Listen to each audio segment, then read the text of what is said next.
Hmm. Hey there, friendlies. How is up? Welcome to the 31st of October episode of the Rain Dance Bushcraft live streamage. I'm trying to get rid of that glare right there, but I'm not helping, am I?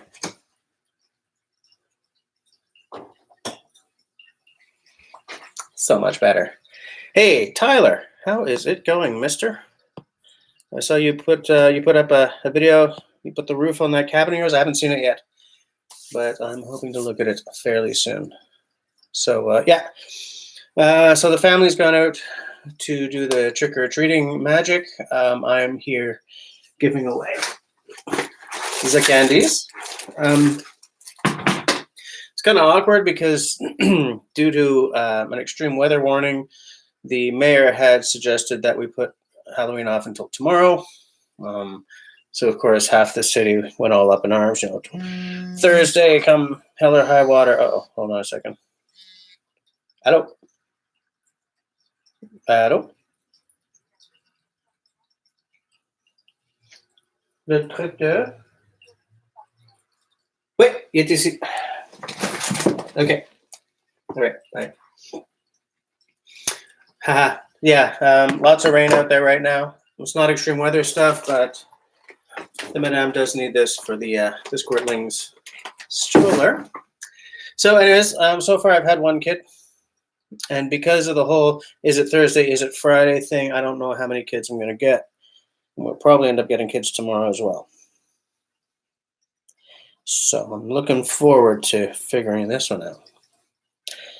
But anyways, hold on. Let me just see if the madame is home. Not yet. Like when she pulls up, I'm just gonna have to run out and give it to her and give this thing to her, and then we'll get back. So, how's everyone's Halloween going? Everyone having a good night so far? I kind of wish I had thought to make a cup of tea before starting this, but oh well, right? I see we got some people watching, but so far only Tyler has said anything. Say hi, guys. I want to know who's hanging with me on this lonely Halloween evening. Lonely. So lonely. How was that? So lonely. Let's see what it's 25 degrees today. You're not sure what that is in Celsius. I don't know. Freezing is what, 32? So what is that, like a minus 6, minus 10 kind of thing? Isn't 5?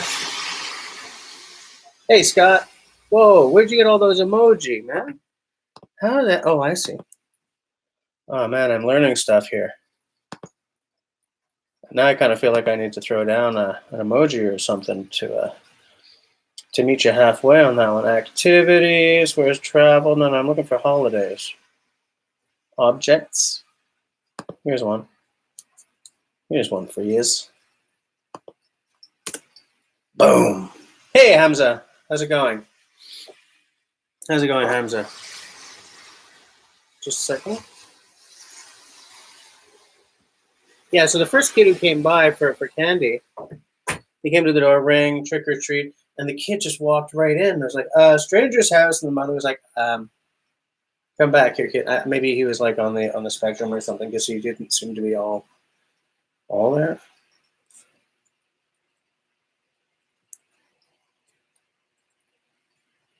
I don't know who the hell came up with this, but it's bloody genius.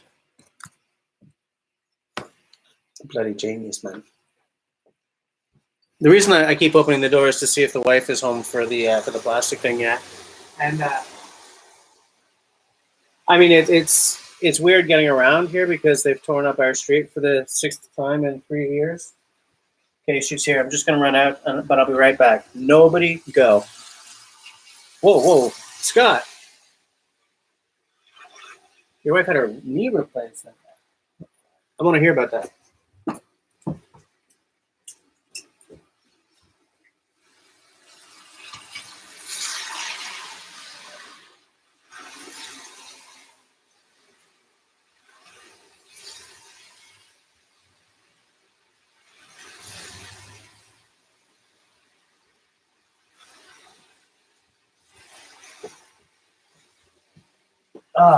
I am wet, man. Got rained on. So yeah, your wife had a knee replacement today. Holy crap, dude. How'd it go? So how long are you off your feet when you have a knee replacement done? Oh, second one. Holy crap. Tyler, I'm not going to eat all this candy. I may have a couple of things, but because I recently had a doctor's appointment that went heavily into the fire and brimstone, and he wants to see me again on the 28th of this month, I will maintain a certain amount of self-control. It's hard to say no to Smarties, though, but I will do my best to stick down to, for you Americans, the one thing that makes Canada fantabulous is a coffee crisp. Though, I will say one thing. I don't know why this is called fun size. There's nothing fun about having like a quarter of a chocolate bar. Makes no sense to me. But the coffee crisp is fantabulous. You got to cross the border just to buy one of these. Actually, you can get them in certain parts of like New York or LA, anywhere where there's a huge Canadian contingent of the population. Tenenbaum knows it. I was about to do it. I was like, how do you like your coffee? Crisp. Okay, so Scott, 6 weeks off your feet when you have a knee replacement. Okay. Oh, hi, Mom. All right, well, happy Halloween to you. The girls are out, even though apparently one of the street that we always I haven't had a drop to drink. Apparently, this street we always go to is all open tonight, so they're out. Oh, those damn Hershey Kisses, yeah. Scott retracted a message. I'm almost giving the kids candy, so they came back. Yeah, there's a street here that's all open, so they're gonna get some stuff. I want to like maintain self-control, so I have like 1 or 2 chocolate bars tonight. I know that one of them has to be the coffee crisp. The other one, I don't know, maybe Crispy Crunch. I don't know, maybe Mars, because I want to keep myself down to 2. I want to make it. I want to make it count. Snickers satisfies, right? No. No way. That's not what I'm blowing my half of my 2 chocolate bar budget on. That's for sure. There we go. Because I'm a patriot, coffee crisp and Smarties. That's what I'm gonna do. Crispy Crunch is great, yeah, but it's not great on the same level as a coffee crisp. And because I only really want to have 2 of these stupid fun-sized chocolate bars. Wafery goodness. So much goodness. So good. Anyways, so I figured I'd do another live stream this week to make up for the fact that I was falling asleep during the Tuesday one. Here's the thing.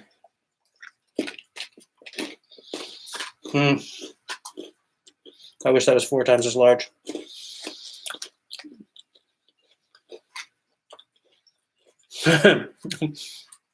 Tyler's on the same wavelength as I am.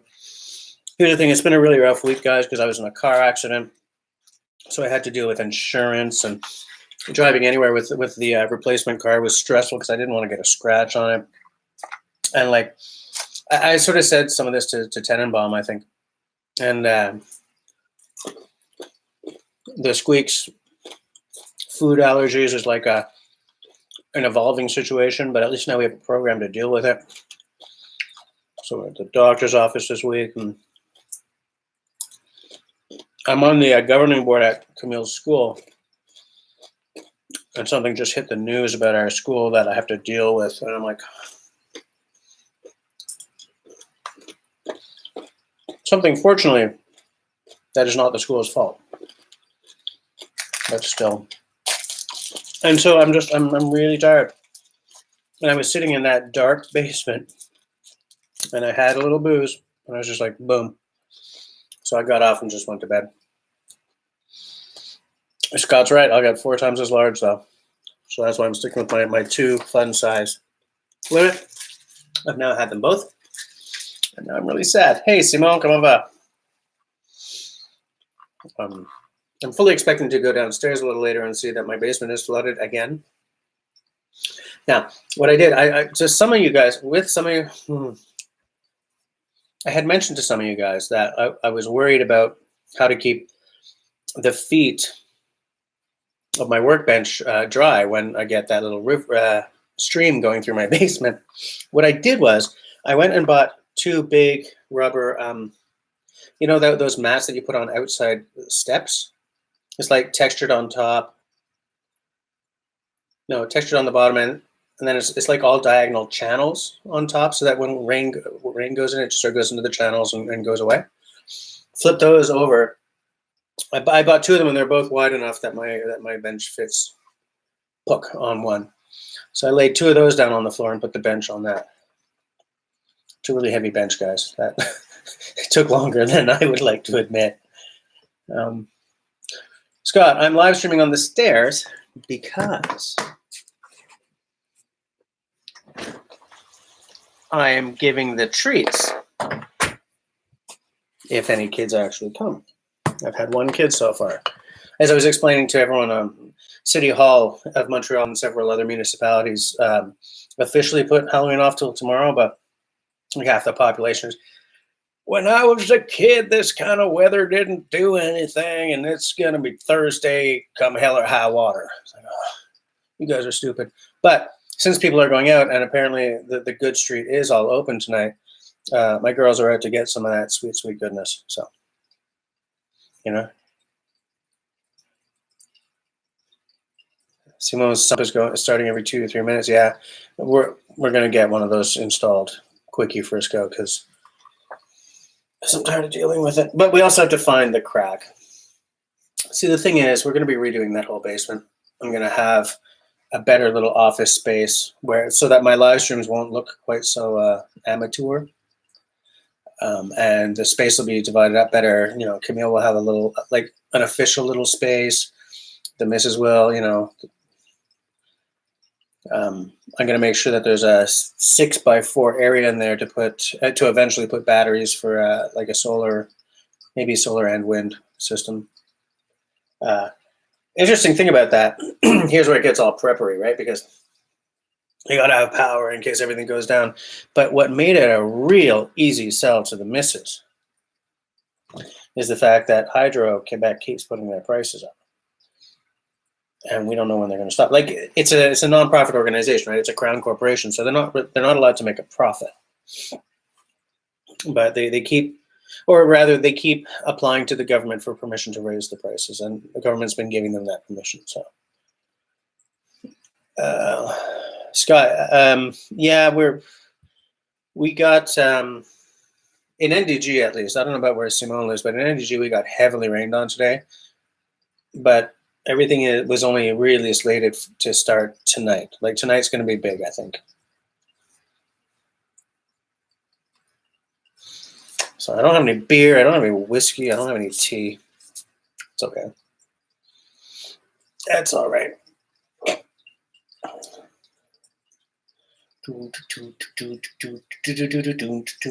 Just making sure I'm not sort of getting behind on the. You're into our. Scott, you're under a tornado watch until midnight. Yeah. When I lived in Winnipeg, we had to deal with those all the time. Here we've been pretty good. A microburst came through NDG a couple of years ago that flattened a whole lot of trees, wrecked a whole lot of cars.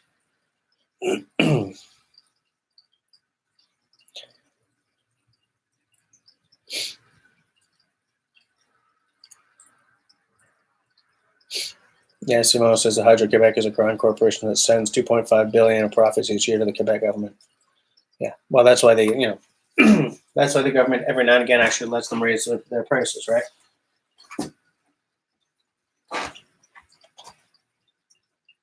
Where the hell did I put my footwear? Oh, here it is.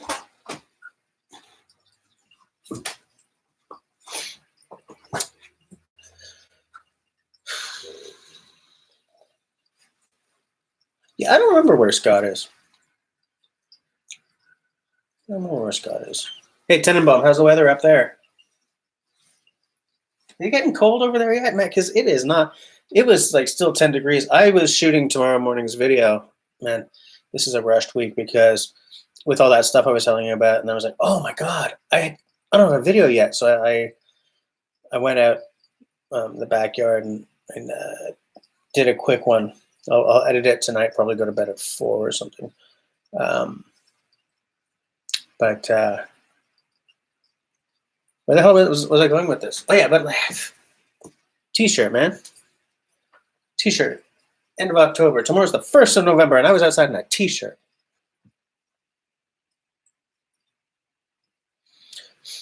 Oh, cold nights for sure, eh? Yeah, Tenenbaum, man, I want to see that place where you live at some point. Dying to. That man is a bucket list. I want to spend a week wild camping in Sweden. That's like a bucket list thing for me.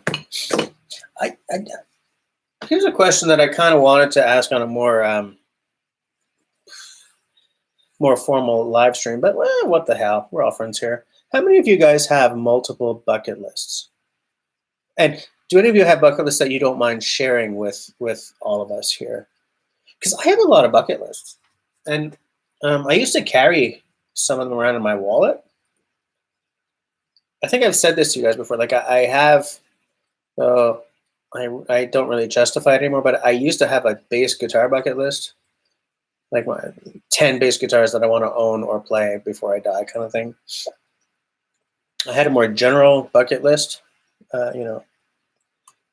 see the African savannah, wild camp in Sweden, watch Camille get married or graduate, right? Like there's a whole bunch of things. It's downstairs. Hey, Rob. No, my kids are out because we're right next to Hampstead, right? So Hampstead is completely open. They're giving away candies, and they're all rich, and they're giving away. Man, some of those people in Hampstead, they don't give away fun-sized chocolate bars, man. That's so nice. My girls are out, and I'm here giving away candies. Hold on. I just want to make sure I'm... Oh, Scott, you're from Hershey. That's why we keep talking about Hershey's chocolate, right? But Rob, it's funny because this turned into an argument between herself, me, and the sister-in-law at supper time today. Because, like, as parents, fundamentally, we don't really know anything. We know our kids. We know bringing up our kids. But what we don't know is all the public safety stuff that the mayor has a staff who's, with the job of knowing that stuff. And so I know that you're not on Facebook, but I still am for some stupid reason. And the outrage, this sort of ideological, you can't change Halloween BS, makes no sense to me. Because if it's a public safety thing, I mean, it's not that bad right now, but it is supposed to get very bad tonight. And there's a visibility issue there, right? I mean, even when Halloween is clear, you have idiots crossing the block halfway down, and someone gets, every year a couple of kids get taken out by cars. So if the rain and wind was now what they thought it might be, who knows, So I don't have a problem with them, with all these municipalities postponing to tomorrow. What I have a problem with is the fact that this means that I'm going to be standing at this door tonight and tomorrow, because not everyone is doing what the government has suggested. For instance, my girls are out, The reason I would like to vote Projet Montréal out is because they've now torn up my street for the 6th time in 2 years. The same damn area. They tore it up again because there's no civic, what do you call it? Civic planning, city planning, urban planning. There's no department in Montreal, I guess. In fact, I hear scuttlebutt that the entire department did get laid off about 10 or 15 years ago, and they sort of went to an outsourced model. So literally, this crew that's tearing up the street doesn't actually realize that they're the 6th ones. And the people in charge of this job, whatever it's for, electricity or something, have no idea that it was just torn up 4 months ago to put new water pipes in. And they have no idea that it was torn up before that for, I don't remember, you know? That's why I would like to vote these guys out. Hey, Nick, you and Tyler are here? Wait. I'm sorry, I'm getting behind. Because I have no actual plan for this live stream, I want to really sort of stay on top of, you know, the... I sit and watch Eric Normark. Love his vids. Excuse me while I take note of that name. And I do a Command T. And I do a YouTube.com.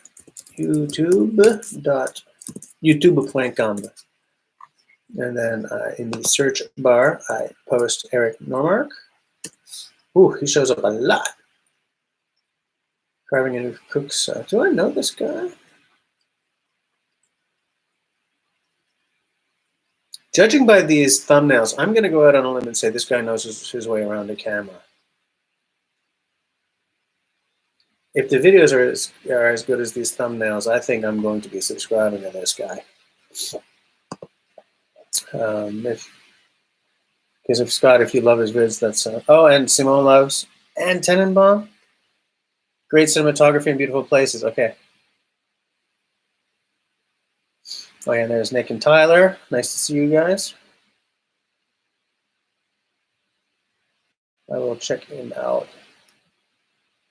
He goes to the concert place, the Red Jazz with Wild Camp. Oh, I'm gonna between Norway, Sweden, and Finland. Finland. Okay, you check on that pump, Simo. Lapland. Okay.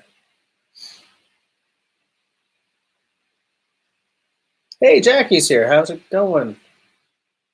All right, you know what, in that case, just based on, I mean, you guys have good taste, evidently, because, you know, I'm just going to click on subscribe. Boom, done. Because I'm pretty sure I'm going to like what I see. My first time ever subscribing to someone sight unseen. Oh, the Scottish Wanderer. It's funny because, man, the people I watch has changed so much. Right now I'm watching a lot of video game channels. Because there are a couple of games that I'm very interested in that are either out now or on the verge of being out, and a company that I used to adore just keeps shooting itself in the face on the PR front. It's horrible. But like the bushcrafters I watch, like there are bushcrafters I love who I don't watch a lot because I just don't have time anymore. Like I can't go past an hour. And it's real hard for me to go past a half hour. So like I'm not watching Joe Robinette, and I love that guy's vids. I love that guy's personality. I like the style of his vids. And I love just zoning out to an hour of forest. But I just don't have the time. Whoop, excuse me. Hello. You familiar? Yeah. Do you have any allergies? No. No? Okay.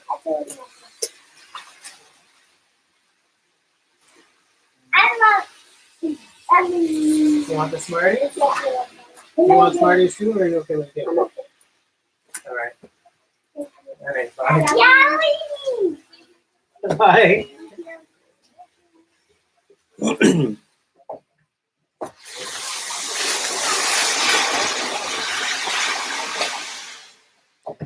That was actually the neighbor's kids. My neighbor, I think I mentioned to you guys, he's a knife collector, and I kind of want to have him on one night. Like do just like a knife discussion with him, because I've had LT and Simon on, and I don't know, I think it would be cool. I keep meaning to ask him, but I keep forgetting. So where are we? Okay. You love Stuart. Okay. Just his intro. So what's it? It's the Scottish Wanderer. I'm just wondering if I've seen him before. I'm going to copy his name. The Scottish Wanderer. And I'm going to go, since I've already subscribed to Eric Normark's site unseen, I shall now check out the Scottish Wanderer. Latest from Scottish Wanderer. Oh, I recognize. You know, boom! I'm subscribing to, because if you guys like him, look. If I don't like him, I can just unsubscribe. But I'm, you know, of the spam dance. Let's do it. I'll check that out. Time is a big challenge. You're so far behind your green. Yeah, whew. Well, Jackie, half of us are trick-or-treating and half of us aren't. The city is supposed to have put it off till tomorrow. You know, good to know that Sump is still running. Rain has stopped here and the kiddos are out. Okay, it ain't stopped here. It's just going to get worse. Right now it's raining, but later it's going to be very bad. Tenenbaum, yes, I saw that MCQ is in Sweden. I kind of stopped watching because what I like about him is the bushcraft videos, and I kind of didn't care about the Jeep restoration or mods. And there's a lot of the stuff that he was doing that I kind of didn't care about, but I still saw some of the videos because I still like his presence, and I feel that he's a good guy. I feel that he has paid his dues in terms of showing how to do things on enough videos that, I will always just watch him, maybe not as religiously as I did when it was all bushcraft, but I will always watch him because I trust him, so if you're saying he's back to making some bushcraft videos, then I'm going to check it out again. Did you see that Survival Russia vid I sent you? I haven't watched it yet. I totally forgot about it. I've been dealing with some stuff here, Mr. Rob. Was this before I sent you the picture of the powdered peanut butter?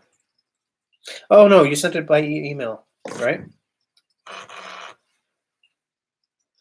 Yeah, Scott. MCQ is Brit who did move to Sweden.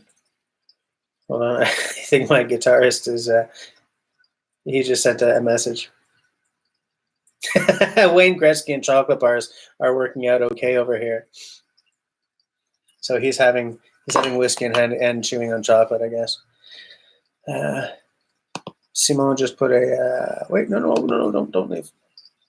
Greenbrier Bushcraft. I'm going to open that in another tab.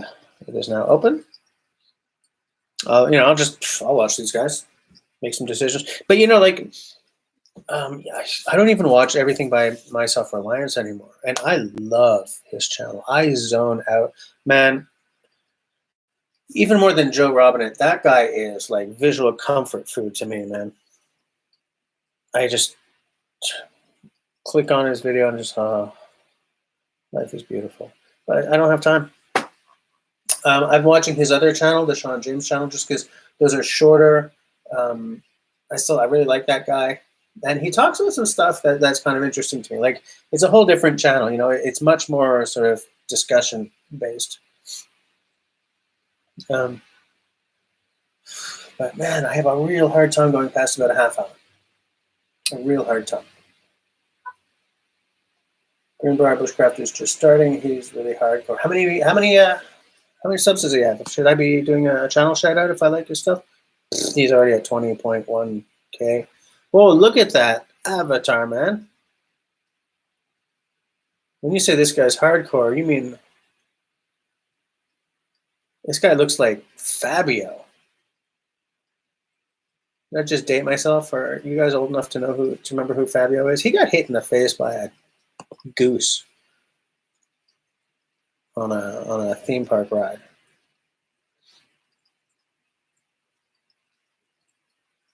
Tenenbaum is laughing at something. Fabio, oh yeah, okay. Yeah, he was taking he was like the B-list celebrity who was going on a brand new theme park ride. I think it was a roller coaster or something as a publicity stunt for the theme park. And there were all these girls surrounding him, like, the theme park version of like Booth Babes or something. They were all dressed in something, I don't know what it was, something historical, whatever. And they're taking the ride, and man, goose just evaporated across his face. I think, I don't know, broke his nose or something. There was blood on his face when he came in to stop, and like that would snap, right? That was the picture. I had forgotten about that for the longest time, and now I'm kind of giggling again. Yeah, it's caught. He hit by a goose, like full on, boom.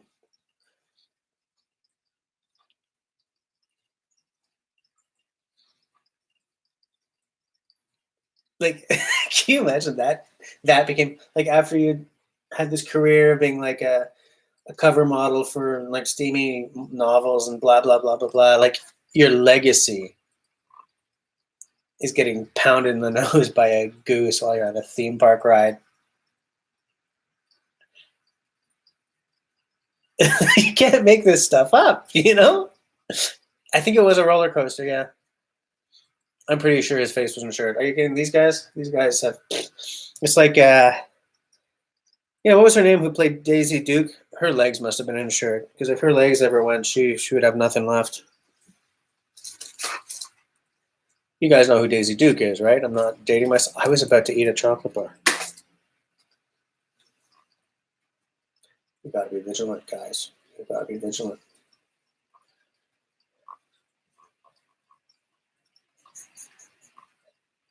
Not so funny for the goose, though. The goose was probably vaporized. And not by, like, the glow of awesomeness. What a way to go.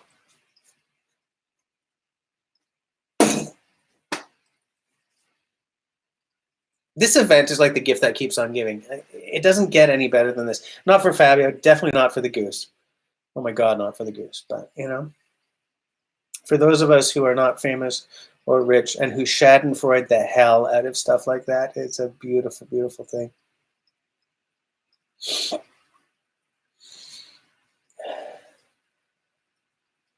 You done a couple of packs of Sour Kids a little while ago? Oh, Jackie.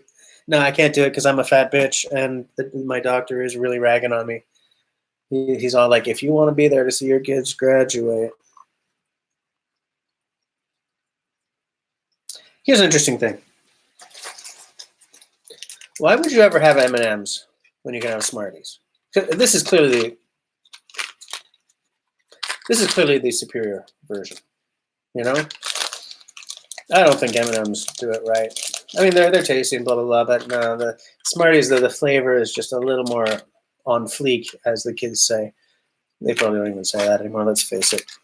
I'm too old to talk that way. Bam. Directly in the pot, the very small pot that was really hard to hit from there, right?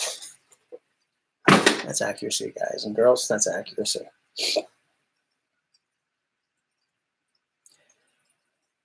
Living on the edge.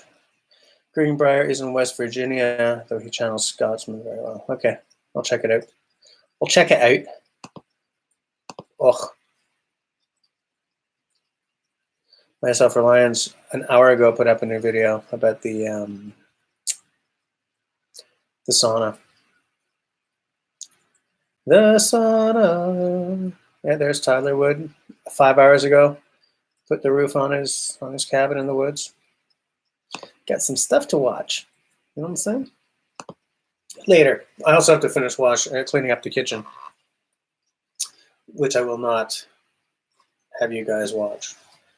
I made pork chops with oven roasted new potatoes and some sauteed peppers tonight because that's just the kind of domesticated stallion that I am. I did a good job cooking. Smarties melt in your hands, though. Yeah, they do. But here's the thing, Jackie, about that. Here's the thing. They don't stay in my hand long enough for that to matter, man. I empty a little thing of Smarties into my hand. Boom. Done. It's over. Gone. Bada bing, bada boom. Because Smarties are delish, and I do appreciate the finer things in life. Hey, Scouting Free. Scouting Free, man.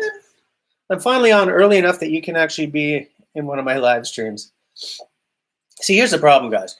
I have two problems with the timing of my live streams. One, now that Canoe Hound Adventures is doing one every Tuesday night from 7 till 9, 10, or 11, it kind of packs out my Tuesday night. And by definition, because our audiences kind of overlap, once I come on, either I'm not getting those people in or I'm stealing a couple of guys from his. So I don't know. I don't think I can really change my night though. And I would really love to start an hour earlier. I would love to start my live streams at 8. A, so that I don't fall asleep on you guys like last week. And B, because there are guys who are overseas who I would love to see on the live streams, especially because I want to start doing those panel discussions, whatever the hell that site's called that I've been using. StreamYard.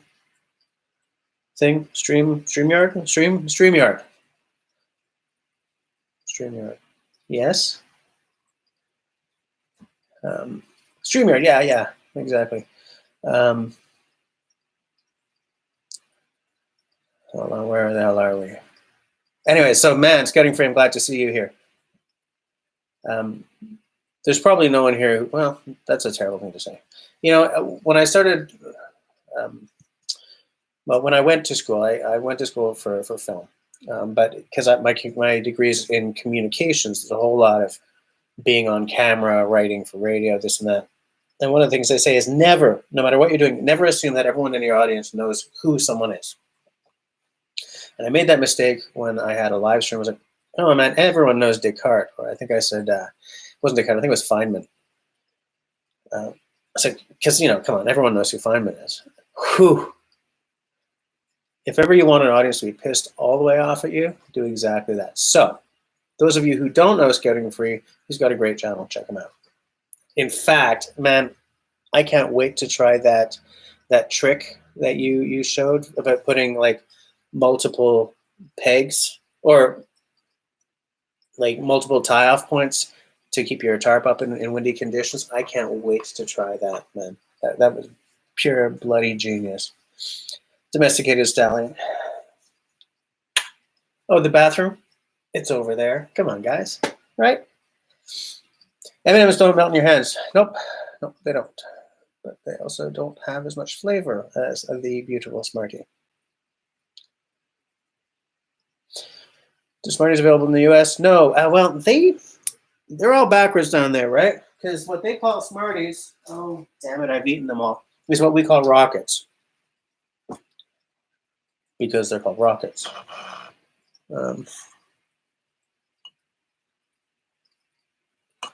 I may have to go and get a whiskey, guys, because my guitarist and my fiddler are both having whiskey. Oh, Scouting Free, you just finished working. Okay. Why do I say things? Yeah, I know. I've said that on occasion.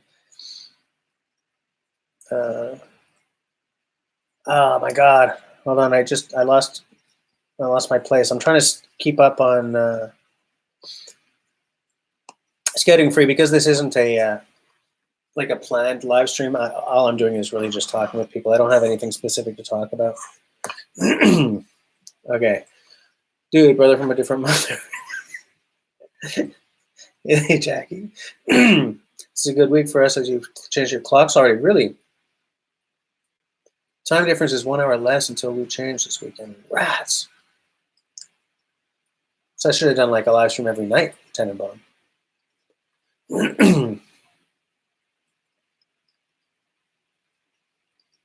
Yeah, Simo, we have a whole lot of chocolate that is either only available here or is available like here and in the UK kind of thing. There's a whole Cadbury stuff. What? Never mind. Let's just pretend that I made my point.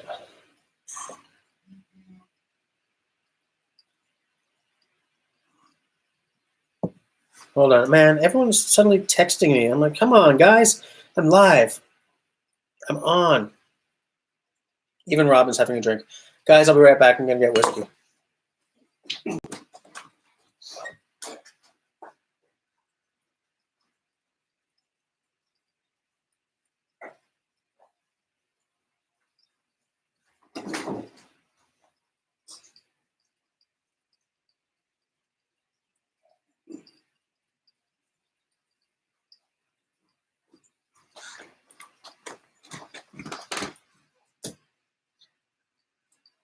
The Glencairn glass. These glasses are expensive as hell because this design is still new enough that the Glencairn company is the only company making them.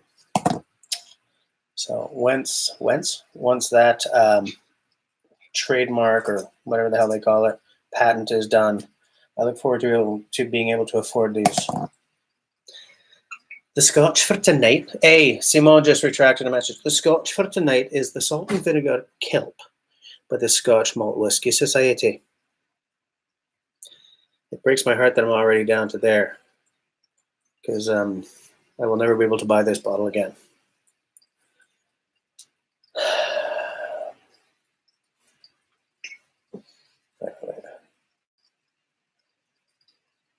Hold on.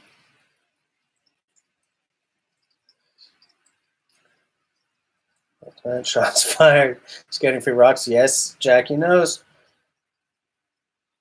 Just going to get blasted on Canadian whiskey and hand out candy to Little Life. I'm not doing the Canadian whiskey and having the scotch because it's a special night. I'm with you guys. We're hanging out. Oh, it smells beautiful. It is. It's too bad Outdoor Daughter isn't here because this is. Here's the tasting notes. Classic. Haven't even had any drink. Classic Islay with blade-like peaty precision, an almost daunting minerality, and lip-smacking vinegar-sodden coastal smoky perfection. And once it's gone, I can never have it again. So I drink it in small amounts. Used to smuggle coffee crisps. It's not coffee crisps. You can't write it that way, guys. What just happened here is a French Canadianism. Coffee crisp in Quebec is by francophones is always called coffee crisps. Even the missus used to do it, and it broke my heart when she started calling it coffee crisp. I love that bottle. So you used to smuggle a coffee crisp and Arrow to a customer in the U.S. and bring back Almond Joy. Man, if you're going to smuggle into the U.S., smuggle Kinder Eggs, man. I could go for an Arrow. Here you go. Yes, Robin, I saw your beer, and that sort of put me over the edge. That's why I had to. You want me to show a picture to the kids? I mean, there's no one coming to my door, so I may as well have whiskey. India Pale Lager, Festif de Baie Saint-Paul by the Microbrasserie de Charlevoix. I've had a lot of things by this microbrasserie. In fact, Robin has had a lot of stuff by them at my house as well. India Pale Lager. How does that taste? Robin has a much higher tolerance for India Pale Ales than I do, because I hate them. Trick or treat. All right, Scott's having a beer. Simo's retracting messages. Scott's retracting messages. Guys, no lavender undertones this time. We killed 7 bottles of schnapps with 2 Canadian friends 3 weeks ago. Dang, we were drunk. Yeah, I can imagine.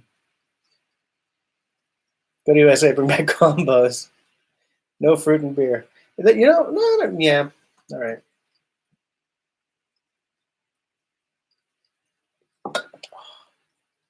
I got to do that again.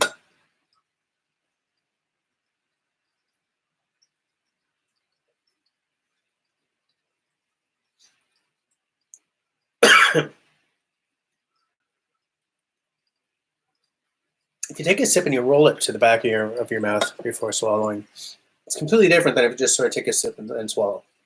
Take a sip at the tip, sort of roll it back, and then swallow, and you get the whole palate. And then I like to breathe in through the mouth just to sort of, it leaves like a cold kind of tingle. The water of life. Nope, no pineapple on pizza. Now, that is apparently a Canadian invention, but I agree. No way. I'm not patriotic enough to do that. Nope, Scott's with us. No pineapple on the pizza. I'm gonna get back to work. Teleworking has some advantages, but yeah. All right, sure thing, Simo. No, I like hot banana peppers and hot sauce, Jackie, but I still don't want no pineapple on my pizza.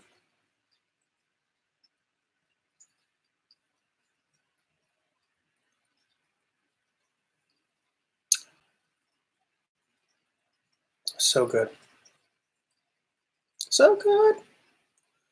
And it's going to suck, as I said, because I can never buy this bottle again. So I'm going to be very sad to see it go. So I'm just going to have to drink much, much more slowly. I want the picture of that again. Salt and vinegar kelp.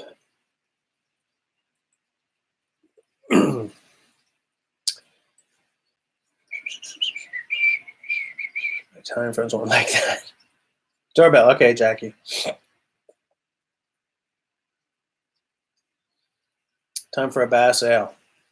Now, if you live at Jesse's house, it's time for a base ale. Because, you know, base is life. Silly thing to say. Kelp is from this use. Yeah. This is peaty, smoky, but there's also a real saltwater thing happening. Like if there's a briny thing there. So much good. And there's just a little, it's funny because the vinegar, you don't taste it until way later. Like, you know, when you're tasting whiskey the way, like, boom, the vinegar just appeared. Like, way later, you know, like if I'm doing a full-on whiskey tasting, here's what I'm going to do. I'm going to look at the color. Sometimes if it's darker, all that means is that they've added like a caramel color thing or something, you know. Sometimes the color pertains to the age, but that's really squirrely. Like in the slap now if you like bass. Slap now. Half the live stream has no idea who we're talking about. Like I can detect the vinegar and the salt water first when I'm smelling it. But if I actually take a sip,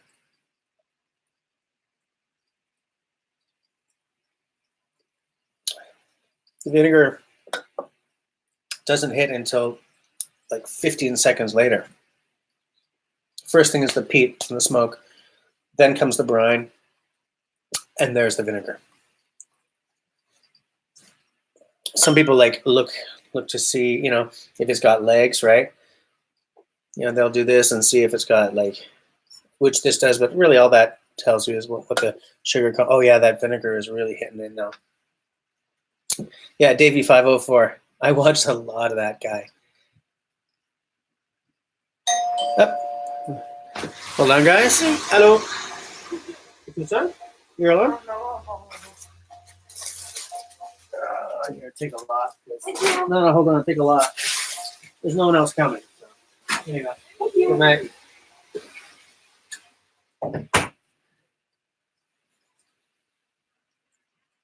It's getting free. It's all about the booze.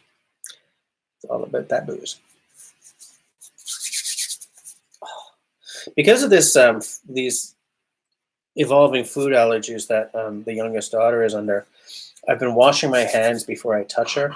Like no matter what I do, I wash my hands, and so like my skin is cracking and like my hands feel like they're on fire. Do you see that? You know that crack right there. I've got more of them right there. It's like it hurts to touch everything. I bitch too much, you know. I sure goddamn bitch too much. You know what I'm saying? Oh, some people don't like it when people say goddamn. I'm just gonna send a picture to my bandmates so they know that I'm not teetotaling. I'm in on the whiskey as well tonight.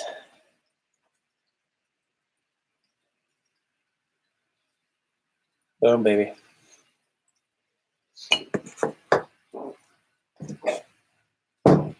But I will not be having a second dram of that. Gotta make it last. Gotta make it last. It's getting free. I didn't know you were watching Davey 504. Use Norwegian shepherd's cream made of sheep wool fat. I've never even heard of that, but it does remind me. What I do have is bag balm. It's a Quebec thing that's made for cow udders to relieve the cracking on cow udders. It's great, but man, it leaves you feeling really greasy. It's like excellent. Now I can't touch anything, you know?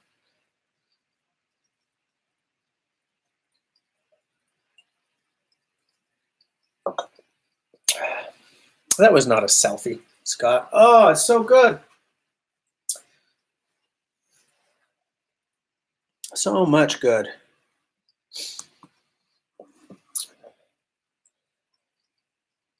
Oh, he's drinking. What's he drinking? The Gretzky. Good. Good. Very good. All right. See you later, Jackie. 8-bit text. Yeah. Someone else coming to my door. Oh. What, I thought it was a fake trick or treat. Oh, hi, people! Oh, hold on. You're your wet baby. Okay, wet baby? No, not that wet. It's okay. Okay. Hello. Oh, you are wet. She did one house. She did one house? One house. Just won't stop looking at her mom.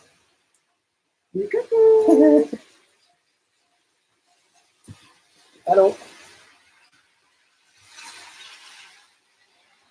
Yeah, she's trying to figure out why she's on screen. She recognizes herself now, which is kind of interesting. All right, you go here. I'm going to keep going a little bit with the car, but sometimes I don't want to. Okay, no, it's okay. It's okay. Give me 1 second, guys. Okay.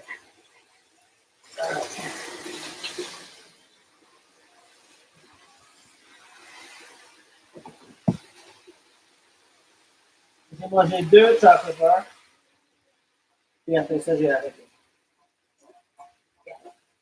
Oh, come here. Oh, you're so heavy. Okay.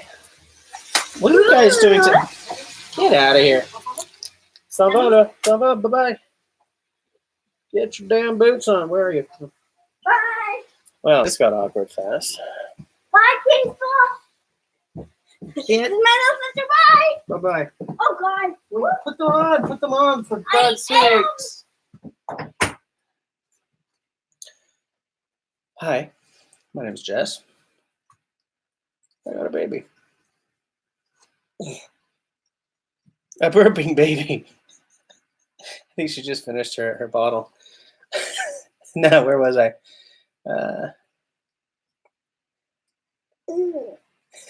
Scouting free. Yes, actually, he's scouting free. Stole Simone's thunder this time. That's like the Simone style comment. Hmm? What's up? Look at that hair. Look at that hair. Yeah. She's looking tired. No, we're letting her grow up a little bit before she gets to have her beer.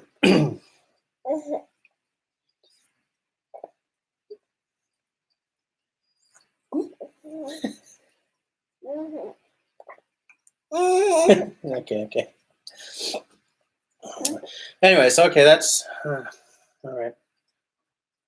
It's okay. We're gonna be fine. We're gonna get through this. We're gonna get through this. Oh man, it's gonna be her bedtime at Toronto. It's okay. They're just gonna do a couple more houses. Yeah, I know. Anyway. Exactly. Why is that? Well, except like she recognizes us on the screen. Like she's looking at. Well, now she's looking away. Now she's looking at the scotch in the door. But like, because we do a lot of sort of hi to the mirror, she knows she knows it's us. But you know, what are you looking at? Just kidding.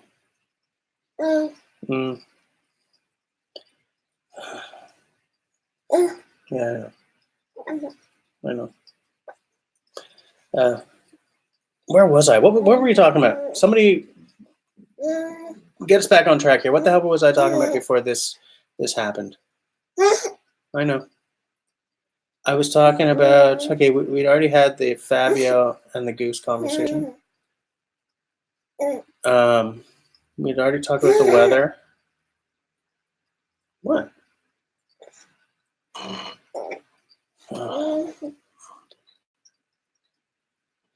Oh, Outdoor just let me know that they're on a tornado watch until midnight as well. He's in Pennsylvania. Simone, tell Outdoor that we're live streaming. No fruit and beer, no penny apple on pizza. You're right. Oh yeah, I was talking about drinking scotch or whiskey. Scouting free. An interesting point. That whiskey, WHISKEY, is for Irish or American. Whiskey, WHISKY, is for Scotch, as in Scottish or Canadian. So it's one of those things where there's like the two spellings aren't just American English and international English. There's actually, I'm talking about whiskey here. Do you know what I'm saying? Yeah, you just look over there.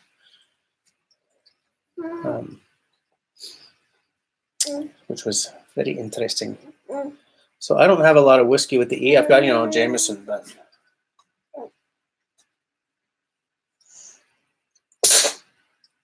is that how it's going to be?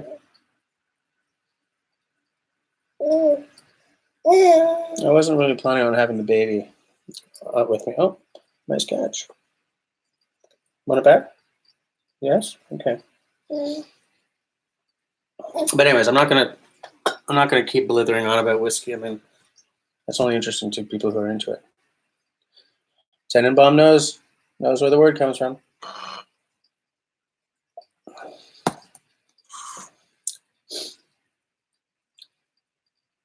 So there are two conversations going on right now with the same essential group of people. On Signal, some guys, including Outdoor, are yapping, but Outdoor is not here. And then there's a conversation happening here. It's a very meta experience here tonight. Very meta. I'm thinking I'm hearing someone come to the door, but no. Yeah. She's 10 months old now. She's very small. When her sister was 10 months old, she was ginormous. What are you doing? What are you doing? Leave the computer on. Do you want to go down? I'm afraid to put her down and have her go.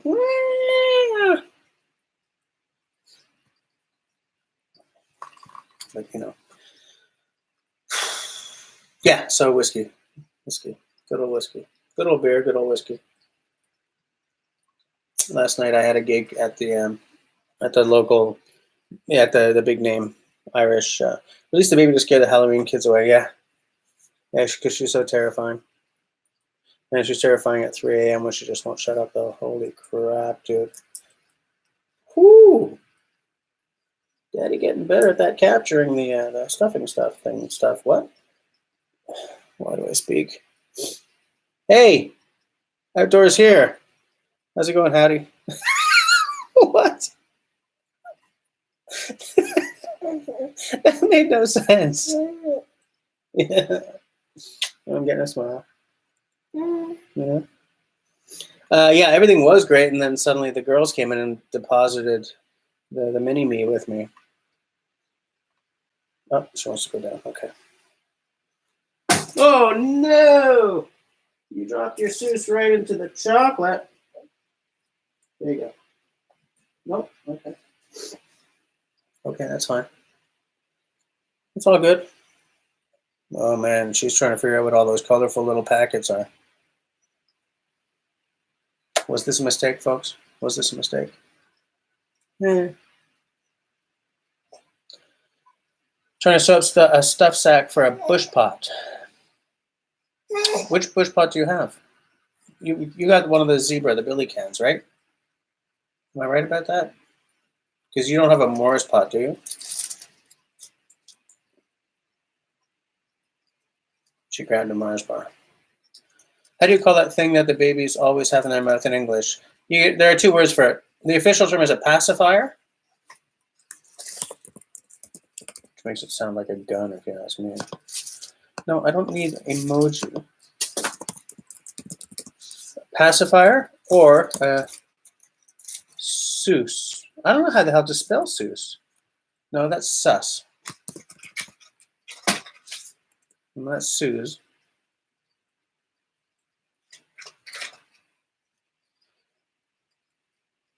Trying to make a round bottom. Why a round or a soother? Yeah, true. Scott, it's not a sucky. What are you doing? She's redistributing the chocolate bars. Why are you making a round bottom sack? Outdoor.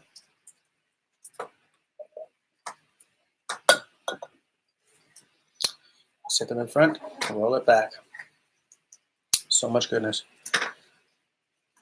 So much goodness. No, don't put it in your mouth. If you want, put it in your mouth. I may have to move these chocolates.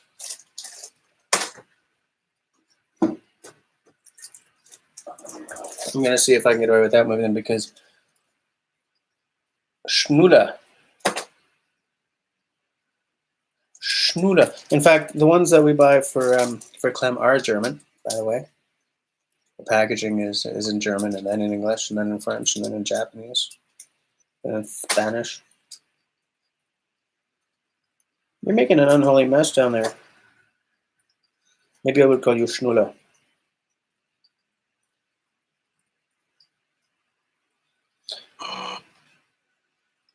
Because you don't want those stupid pointy corners on a square bottom. Oh, sorry. Hey, Wonders Ranger, how's it going?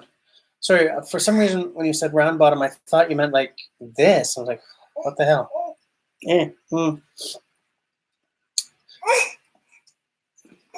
Thank you, Scouting Free. I took 2 years of German back in Cégep, and I don't remember any of it. Babies are like dogs in that they live absolutely in the moment. Like, really in the moment, 100% all the time. And in that, everything goes in their mouth.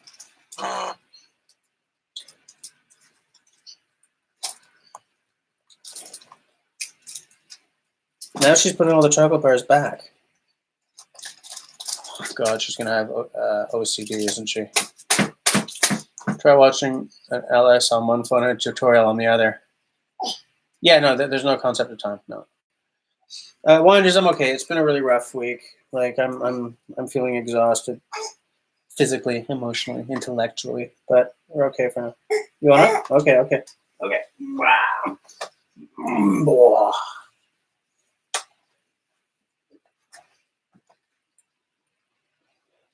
Schnuller.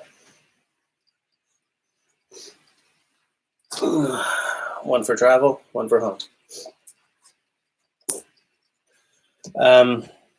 No, you call them suckies? I thought you were just kidding. Suckies. Schnuller, sucky. Sus. Pacifier. Soother. Of course. You almost bopped me in the nose. Yeah, Winders, I was live streaming happily, and then the girls came in from trick-or-treating to drop her at home because she was getting tired.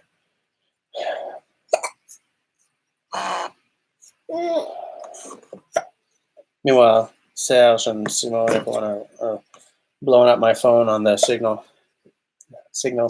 What's it called? Is it called Signal? I think it's called Signal, right? But where were we? Hiccups, yes. Hiccups. You're right. You're not liking them hicking ups, eh? Maybe she's been into the whiskey as well. Just in from work, yourself got held over an extra hour and a half. Ugh. How long is a... Oh, Jackie's back. Thank you very much. I think she's pretty cute myself. No. Wait, no, let me... hold on, guys. She got me completely lost in the live chat here. Okay, I'm back. What do you want to do? Dead.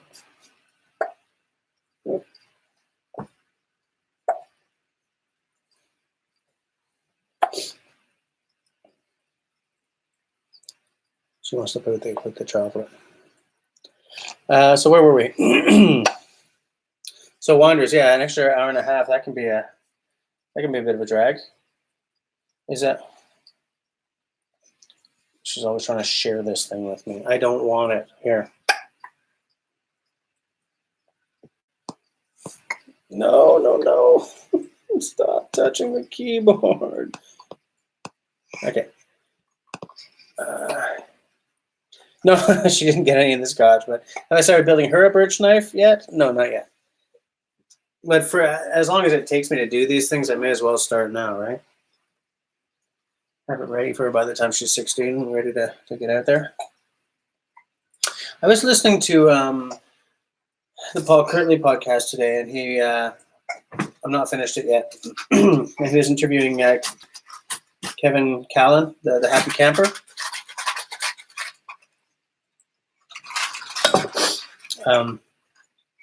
Kevin does some really cool stuff.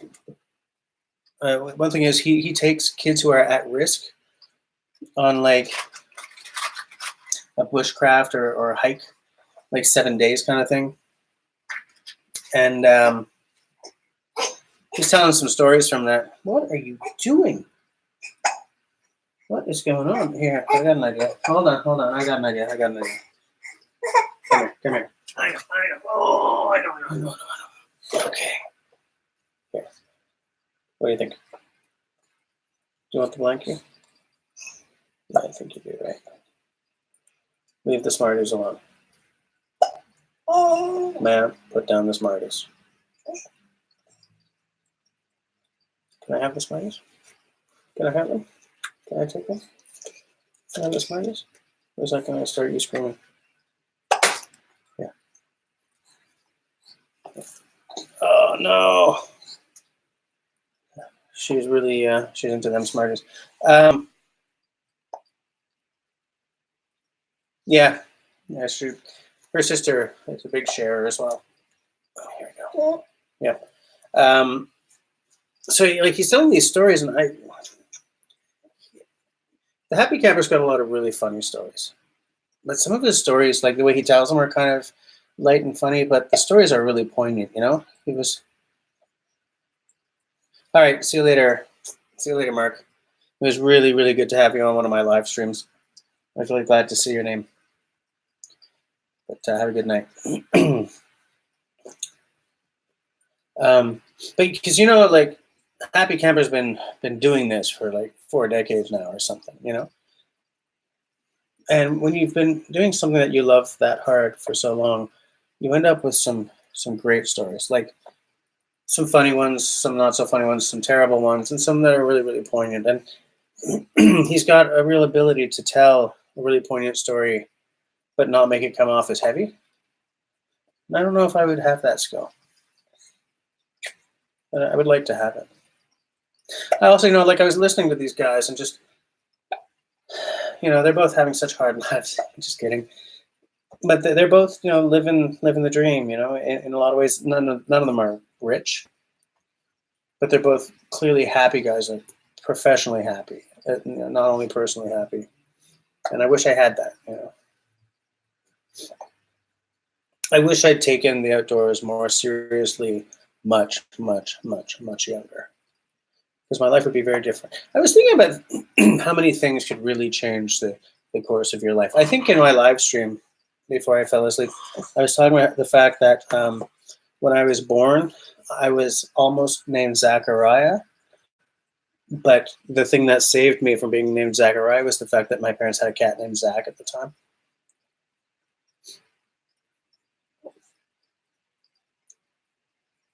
I don't know, it's like at my gig last night, I was talking to the boys about stuff like this too, like the little things in your life that could really change your trajectory, you know? It's like, you know, you can change the trajectory of an asteroid if you put something, because everything physical has gravity. So if there's an asteroid aiming, like boom, it's coming right for Earth, and you got like a few years notice. What you can do is send up a probe and have it. Look, there are 2 ways to do it, right? You either nuke it and risk turning it into like a bazillion smaller rocks that'll still hit the Earth and cause havoc, or what you can do is send up a probe that will just sort of come real close to it, just close enough that it puts a tiny amount of gravitational pull on that asteroid.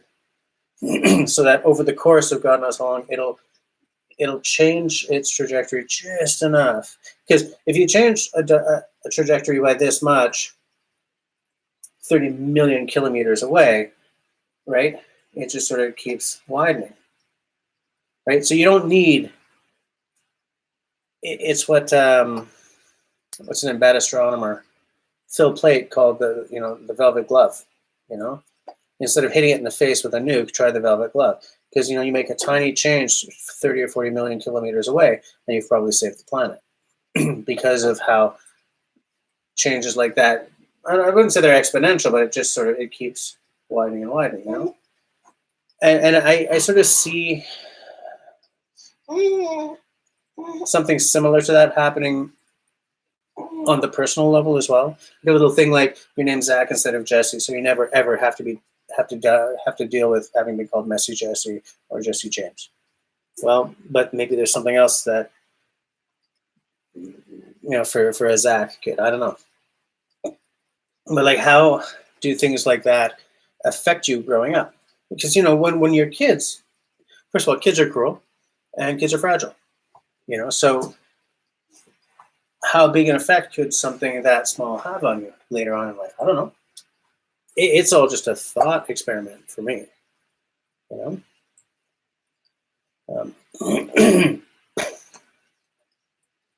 the hell did I get on this? Hold on.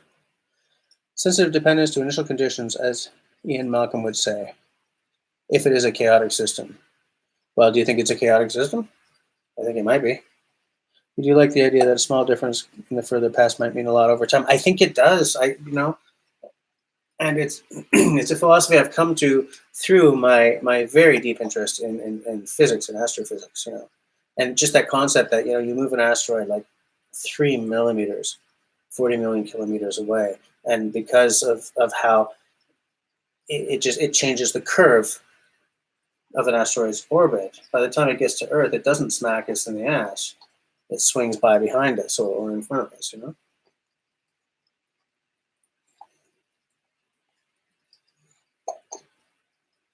I see connections everywhere. We're all made of star stuff. Gravity affects me just as much as it affects Jupiter or Andromeda. And so it's easy for me to see a system in one context and extrapolate. It's not very scientific, probably, but I don't. I'm a lover of science, but I'm not a scientist because I'm enumerate. I never got the math to go into the sciences, so I don't speak the language of science. So I'm stuck with just sort of getting the what I like to say. All I get is the punchlines, kind of thing. But what it does is gives me just enough knowledge to come up with. Okay. All right. You want it back? Okay. There you go. Put it down. Okay. Yeah.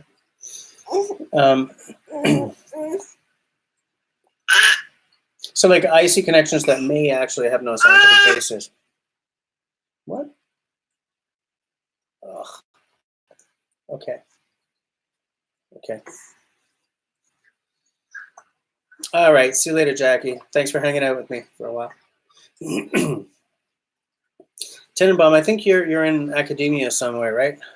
I think you've told me what your discipline is, but I don't remember.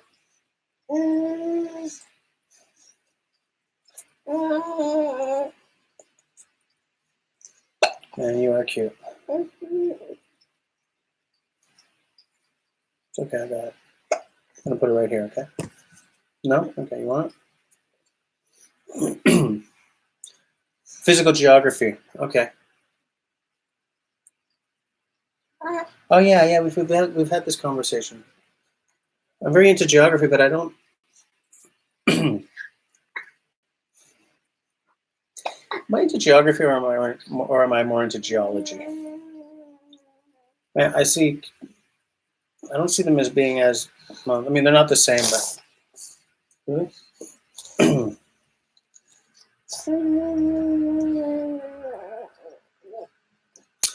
Maybe I'm more into geology. Well, it's hard to say. Like I'm very curious, eh? Like I like looking at the side of a mountain and seeing the striations where it sort of moved up and off to the side, you know, and sort of heaved over on its side over time. And I love looking at how those forces have also, you know, formed like the shape of continents, for instance, and how certain continents can almost fit together. You know, you can still see, you know, the I see fall. I don't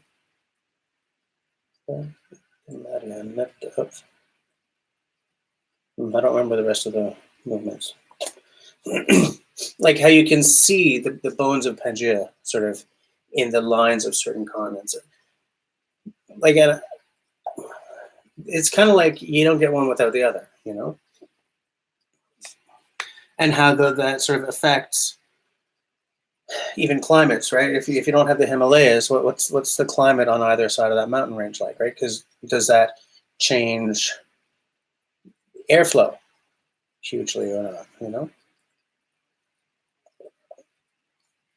I only know enough to get a bunch of questions that may or may not make sense. I don't know enough to answer any of them.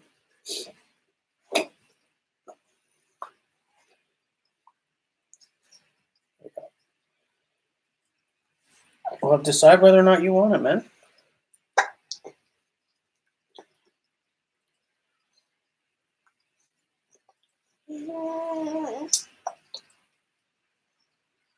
You can use a term like Earth system science and try to erase some of the disciplinary boundaries. Okay, that's cool. Is that becoming a thing, or is that, you know, some scientists feel that way and some don't?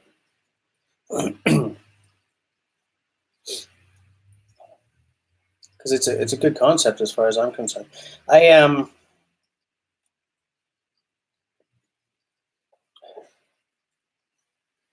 think that you know, a healthy curiosity gets you through a lot. You know, you'd say it's a thing. Well, I think it's a cool thing. And it's funny because when I was growing up and hating high school, I had no idea how much curiosity I had in me. And I'm a guy who doesn't really like to regret things, but I do really, really regret not having just fought my way through the math. You know, just gotten it done. Because the thing is, math is hard to me, but math isn't hard. Like, unless you're getting into something hairy like differential calculus or something, the answers are there. You know, it's not like, look, I went through art school, right? I went through, you know, literature and stuff like that. Hey, hello, give me 1 second. You gonna go down? Ah, you alone? I know. There you go.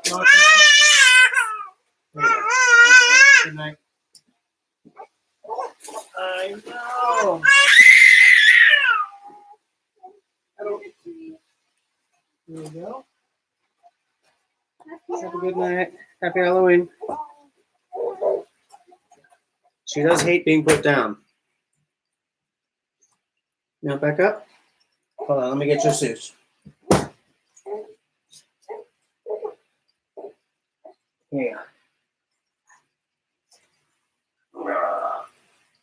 Sometimes it's even hard to tell between two species of birch because you know, there's a lot of interplay between them, right? I've been reading this book Birch by bloody hell, I don't remember her name. She was interviewed by Paul Kirtley. You know, so like even there, where you'd think that information is cut and dried, it's not always cut and dried. When I was doing like literature and creative writing and script writing, and there are no right answers. So the concept that in math there is a very clearly correct answer is comforting, you know, because I didn't get any of that kind of surety. My entire academic career never touched on that, except for like a logic class I took and failed And then it took again, and the teacher was younger and female, and I passed. Hold on. You say it's a thing, some do and some don't, mostly to satisfy varying perspectives on who should get money. Oh yeah, money in academia, politics and money. Money is the curse of academia. It makes people embrace ideologies not for the sake of their utility, but for the ability to get research funds. Absolutely, which is a useful thing if you want to get work done, but you shouldn't be choosing your perspective based purely on how lucrative it will be. Absolutely true. Yeah, absolutely true. Simo doesn't believe that Pangea ever existed. I would say you're probably in the minority on that. We love to put things into categories. We suck at fuzzy boundaries. But like, my academic career was all about fuzzy boundaries, you know, between, you know, right and, well, there was no right and wrong. There was no, you know, so to me, it's a concept that I'm comfortable with, even though I find that the mathematical idea of this is correct, period, that's comforting in a whole different way, because I never got that kind of, nothing I ever did came with that kind of, you know, confidence in the answer. In reality, there are lots of fuzzy boundaries, true. Simone believes more in Earth expansion because it fits with the expansion of the universe. Yeah, okay. Yeah, that's true, Tenenbaum. A lot of organisms are constantly exchanging genetic material. I mean, look at these, what are they called? Coy wolves? Is that what it is? The dog slash coyote slash wolf hybrid here in Eastern Canada, and I think in the Northeastern US. Big, deadly, honking dogs, you know, and when you get that kind of mix, everything's a wild card, right? Like a coyote, you know, they're not going to want to hang around people, right? If you walk up, you know, if there's a lot of human activity, they're going to sort of, you know, but with these, I think they're called coy wolves. There's a whole bunch of different names for them because they're very, very new. You know, they tend to have the dog's comfort around people, which makes them a whole lot more dangerous. And they're big wolf-like things, you know.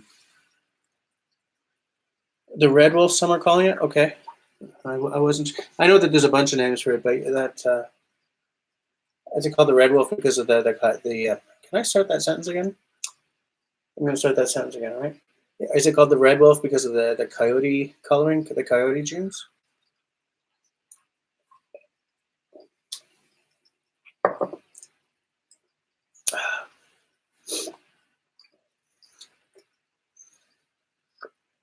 Whoops. Oh, no.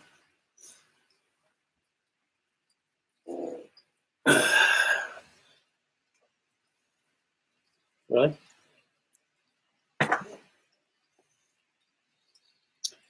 All right, back. Where did it go? Yeah, I know, but I don't see it. There it is. There, grab it. Grab it, grab it, grab it. There we go. I know. They're reddish, yeah. Oh, yuck. Guys, this is not how I envisioned this night going.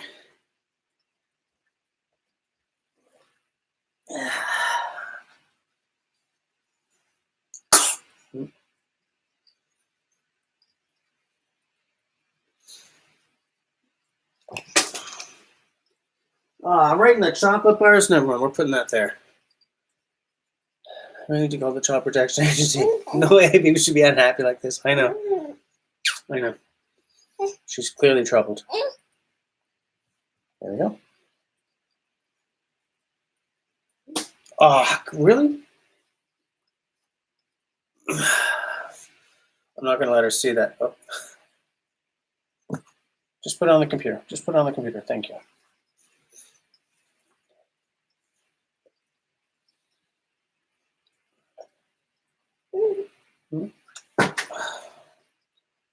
You know? I mean, do you think she was doing this on purpose? Now, if I put you down, are you going to start shrieking? Wait, where is it? Where is it? Where did it go? Oh, here it is. Here it is. Here it is. Oh, she just threw it across the room again, and now she's gonna stay. Yeah.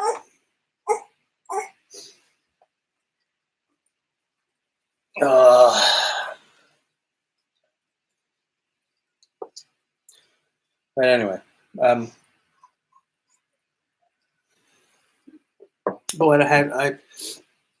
what I was talking about, and before I got sort of distracted by everything, is that what Kevin Callan is doing,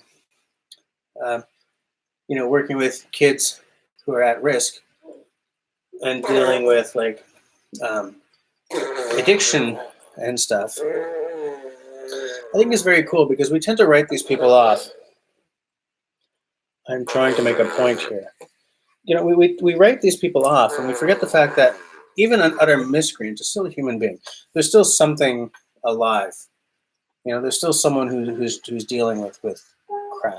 And so I always have a lot of respect for people who do these programs, and just sort of try to help out as much as they can. Because one of the kids that he told the story about, and tells about it in his latest book, was a kid who was in trouble and who pulled a runner one night, took off, jumped in a canoe, started paddling away, and Kevin sort of went off after him, but didn't chase him down. He just sort of he canoed after this kid, portaged after this kid.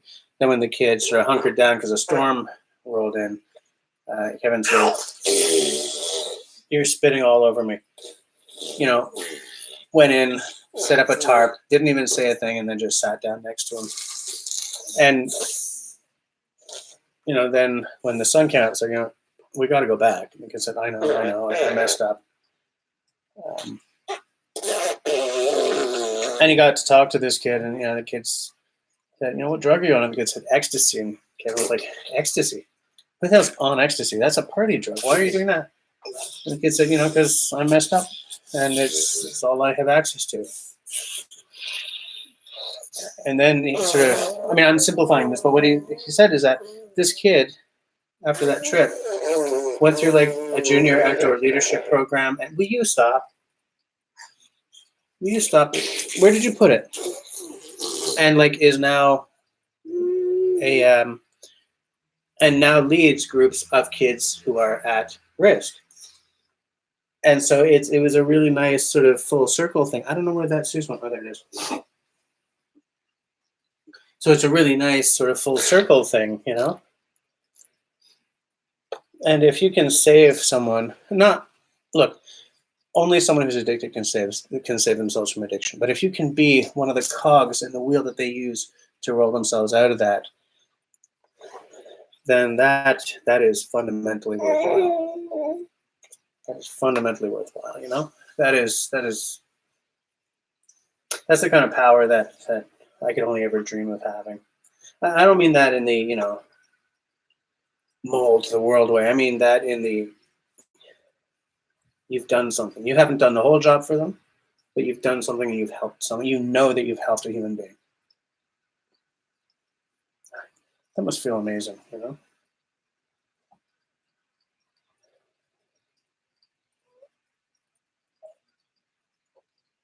Long-time instructor at Sanford Fleming, which is how I think you got involved. Okay.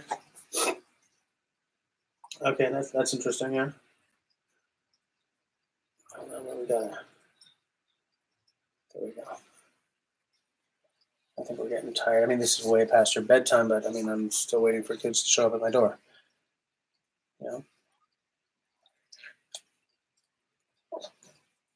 Yeah, we're definitely tired. I'm not going to turn off the light, though, because I want people to know that we're home. It's amazing because he's been doing this stuff for like guiding and canoeing and writing and this and that. He's built this life over 4 decades, 4 decades of hard ass work. I respect that. I like that.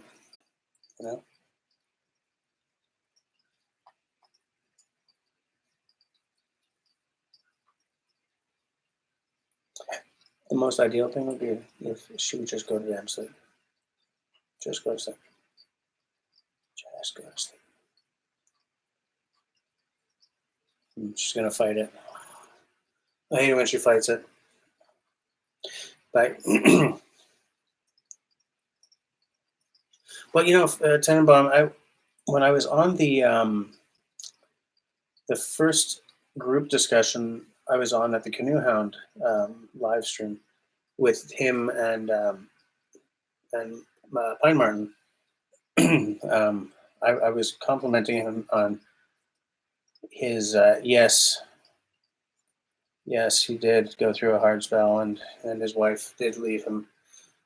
He's got a new girlfriend. Well, not he's with someone else now, but and it's funny because he spoke about that quite frankly in the interview.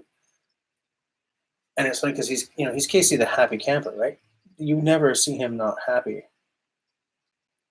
but you only ever see one side of people when you see their YouTubes, and you don't sit with them over coffee every week or whatever,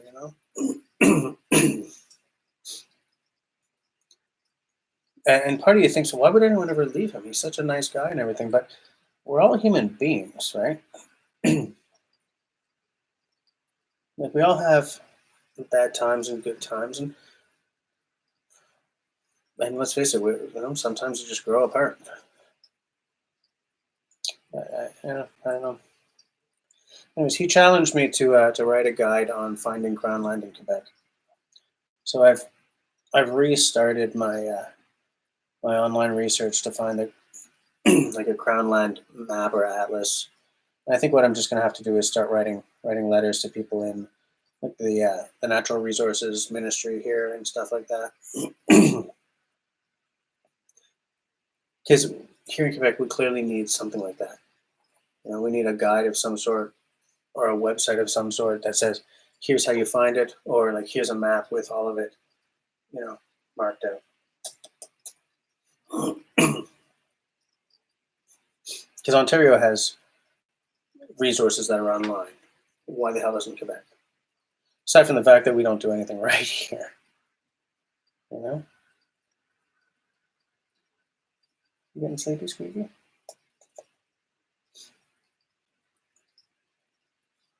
Yeah, absolutely, Tenenbaum, absolutely.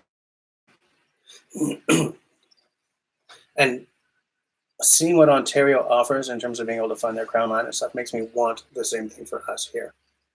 And I think, BC should do the same. Alberta should do the well, maybe they are. I don't know. They're both far enough away that, like, I'm not going to jump in my car for a 4-hour drive to crown line kind of thing.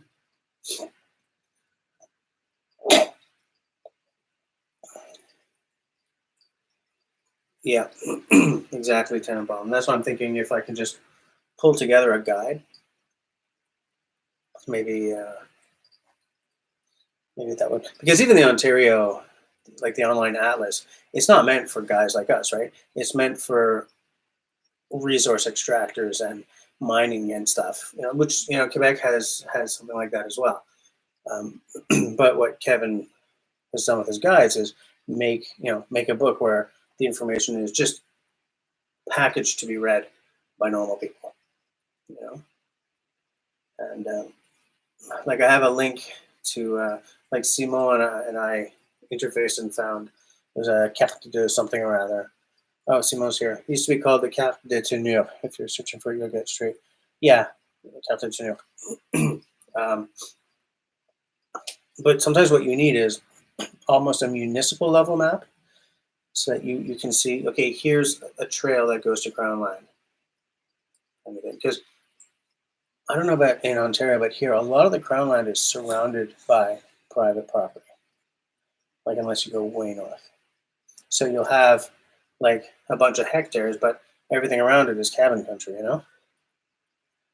Yeah, she's sleepy, but I mean, if I go upstairs and put her to bed and people are ringing the bell, what's the point, I'm just hoping she's going to drift off to sleep. I can go up and sneak into bed.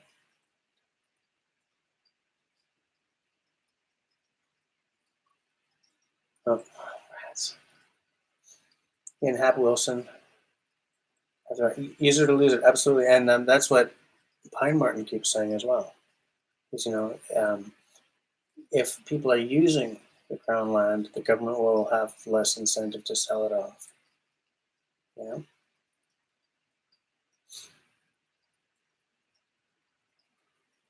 Exactly. You have to facilitate people using it, or they will just sell it all off for mining and resource extraction.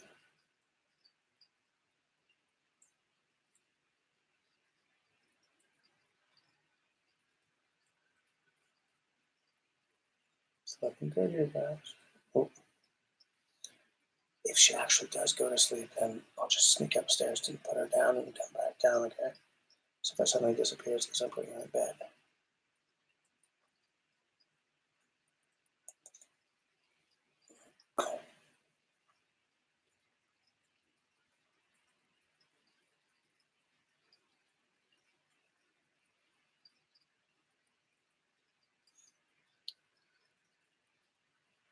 I don't know. I don't know. I think she's gone to sleep. So yeah, so I've started, doing some online research.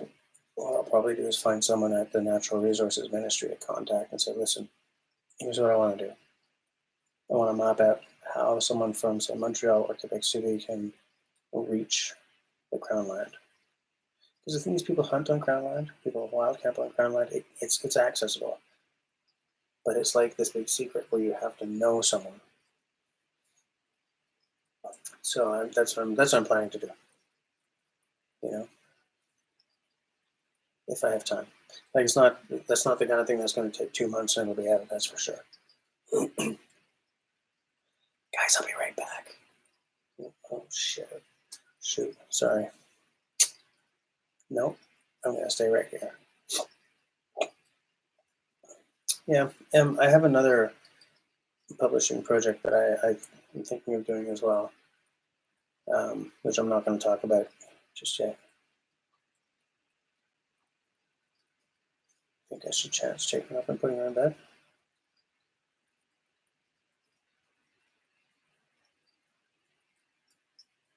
Right back.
Epic win. Epic win. Hey, Pi Martin's here. I was just talking about you and Kevin. I was just putting the kid to bed. I ended up, my girls came in from trick-or-treating and said, baby. So I've been like doing this for the past half hour of the live stream. She finally fell asleep. I went and put her in bed.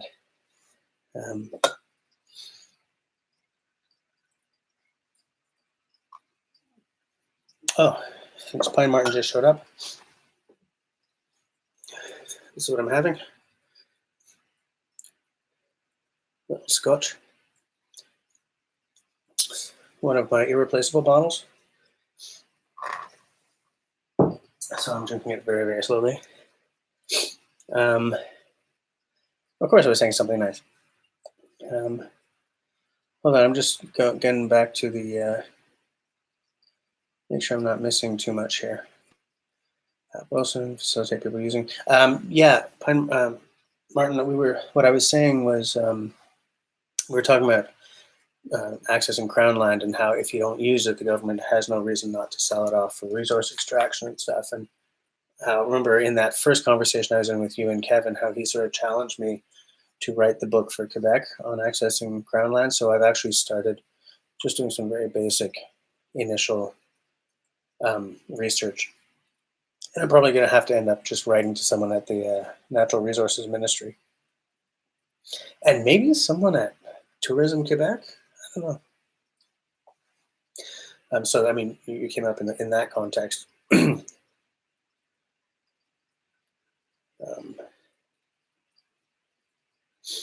on a second. Tenenbaum. Oh, Google Service de Cadastre. Okay, yeah.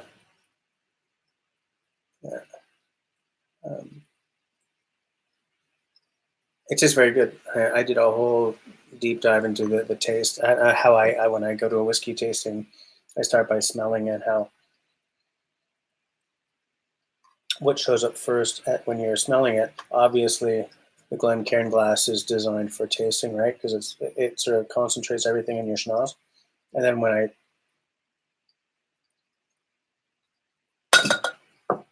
sip it across the very tip of my tongue and then roll it to the back and swallow, how everything changes, you know? So the notes on this are peat, smoke, brine, like a coastal saltwater thing, so there's some salt there. And then what hits quite a bit later, like right there, is there's a vinegar thing. Not like overpowering, it's better than it sounds. Just a light touch of vinegar at the end.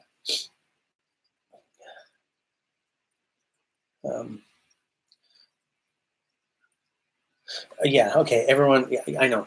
These stairs, they're loud. I get it. But actually, there's nothing I can really say in my defense that they're loud. We'll get that fixed at some point. Yeah, me too, Mr. Martin. I do love the complex flavors. I'm into single malts that are peaty and briny and smoky. That's like my favorite palate. I'm trying to sort of expand that out a bit, you know, because like heavy peat or smoke or brine is not great for like a summertime whiskey. You know, you might want something a little more like I was going to say Glenfiddich, but there's almost nothing by Glenfiddich I would ever drink. Like a Cragganmore or something, maybe. I don't know. You know, something like that. Something a little more on the smooth, maybe an oaky, vanilla-y oaky. So anything with it in an oak barrel has a vanilla hint to it. You know? Yeah. So the big thing is, I would have to figure out who to contact. I feel that Natural Resources, because as you guys have in Ontario, we have a map that is geared towards resource extractors, not fly fishermen or bushcrafters or campers or hunters, you know? And so what we need is the map for fly fishermen or fly fishers or bushcrafters or campers or hunters, right? So what that would mean is instead of, satellite view of Quebec, here's the Crown land, get your cookie cutter and start chopping. It's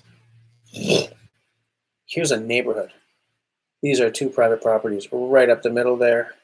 That's a public thoroughfare that leads to Crown land. Do you know what I'm saying? So like it's sort of a far off, like way up top view, not so useful really. But once you get down to like, if you're paddling down the St. Lawrence and you want to stop on Crown land, here, and here, there's Crown land where you can stop and you don't need a permit, you don't need a blah, blah, blah, blah, blah. Just won't shoot anything, you know? Down here, it's heavily private. The Crown land is heavily surrounded by private property, but there's one gap in the private property that you can get through. Because, of course, in Quebec, we don't have a right of way like we have in the UK, right?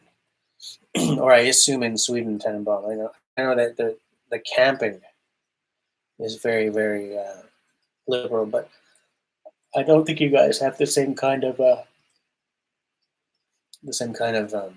rights to roam as the British do, right? This is an older house. It's not like a century old house or anything. This house was built in 1951. It was for returning soldiers.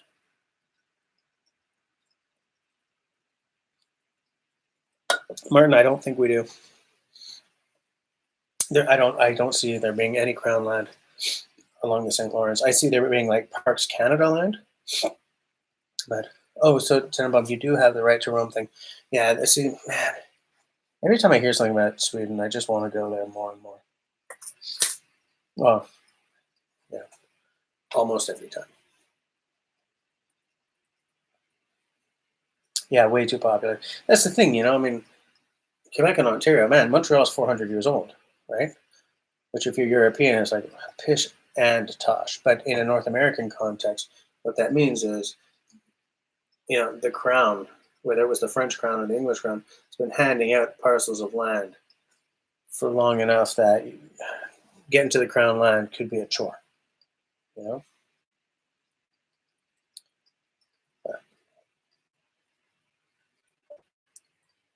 Look, here's the way I see it.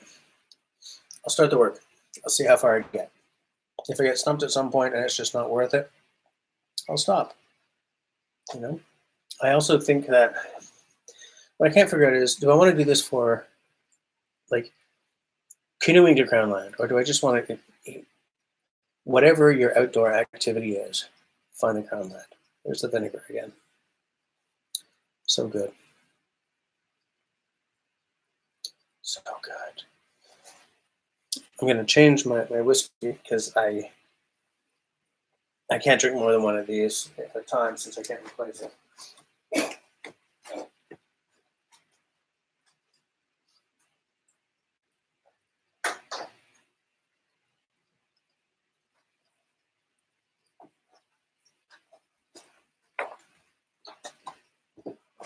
New glass, new booze. I've downshifted into Canadian whiskey. Like heavily populated areas can be a real problem when it comes to trying to find wilderness, let alone crown land, right? Find wilderness at all.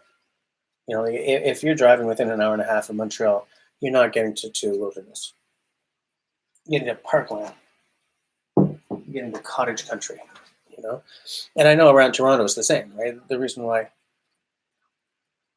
Hold on. Hello. Trick or treat!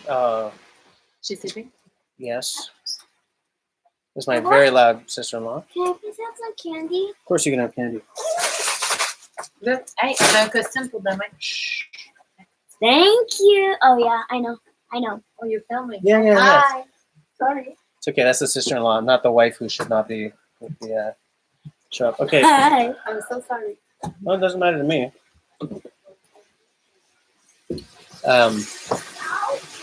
But yeah, so you know what? Maybe we should go to the kitchen. Yeah.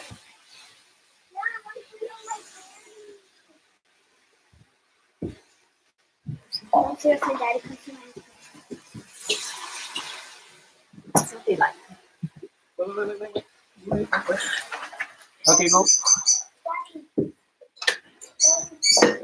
It's very awkward since I thought this was going to.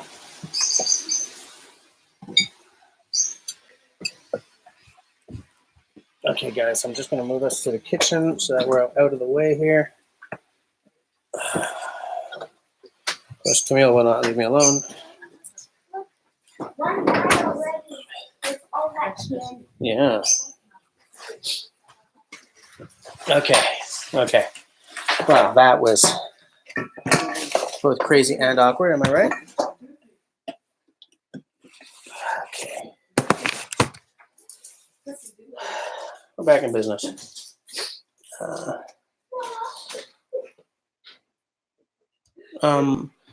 Two things. Tannenbaum, you said you found your favorite page on this, but then there's a colon and nothing there. So I would love to know what that is. Pie Martin. Yes, Halloween has been postponed due to extreme weather, although the extreme weather hasn't shown up yet. So my girls went out anyway, and there was a street that was very heavily populated with people giving out candy. So Epic one. A lot of municipalities around here have postponed Halloween. That's my girl. Your makeup got all messed up I know. because of the rain. Hey, Daddy, we're gonna I'm gonna keep this, and tomorrow, Mommy's gonna make me a big black eye. She's gonna make me all dirty, and then you have to be the unicorn chaser. You chase C'est toi qui as unicorns. décidé ça? No, it's mine. C'est Maud, hein? Oui, le chasseur. Where were we? Elle va jouer des licornes et s'est fait chasser. So yeah, a bunch of municipalities have postponed. Yeah, sure. Have postponed Halloween, but the weather is held off. It's probably going to be crazy overnight. My basement will be flooded again. Hold on, I'm going to. Wait. No, undo. I didn't mean to hide that. No, I didn't mean to hide that. Undo. That is wet. Ew.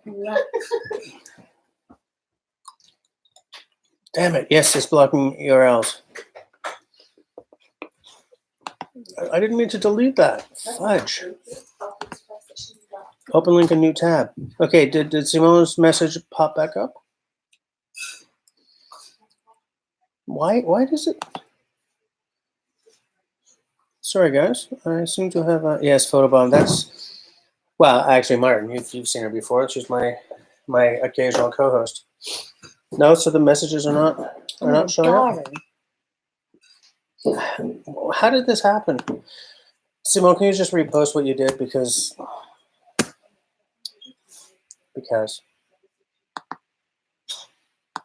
really? Really? Yahoo! Yeah, okay. So What? yeah, I don't know. I don't know what I did. But yeah. So Simone, please repost that URL. This is not nearly as interesting a taste as that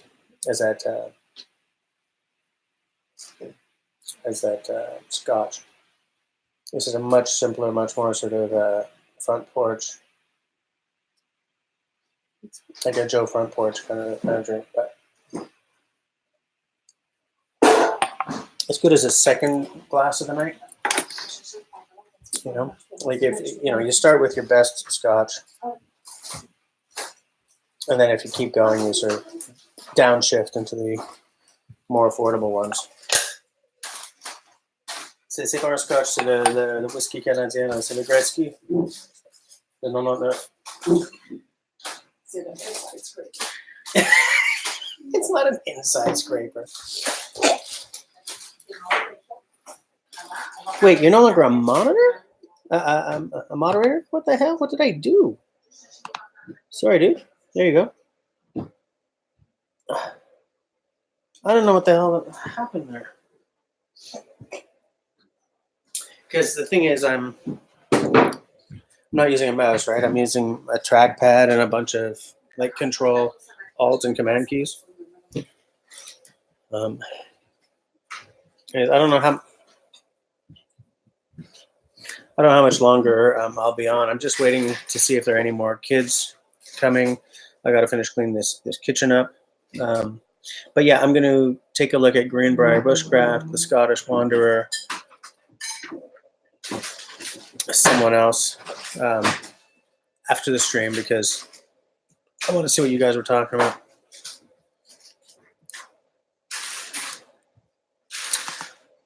Les plans d'affectation du territoire public. Ah, that sounds good to me. Oh, and it's by region.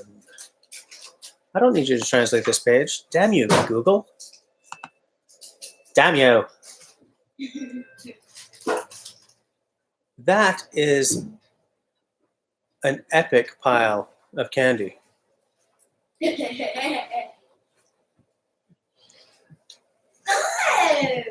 Yuck. Your mother is being. No, I didn't touch her. Is she soaking wet too? Sorry, guys. Hold on a sec. I'm wet. Oh, yuck. Get away from me. Ah. Oh yeah. I'm all wet and I'm sitting on daddy. She's soaking wet. This is disgusting. Okay. All right, go away. Eat some chocolate. I'm gonna finish my. Oh, it's gross. That was a good part. How much cookies did you do that to? All the cookies. Tout les biscuits. But yeah. So yeah, this site looks pretty good, Simo. Now, Tenenbaum, is that the same one as you had found? No, you found something different, eh? Tenenbaum, one thing you could try is put the URL, but put like a space before the dot, and then a space after the dot, and then com, and stuff like that. I've tried some aspects of like putting in creative spacing has helped get the URLs posted. Like, yeah, then I have to sort of, or anyone who's interested, so it has to copy and paste. And thank you, thank you very much.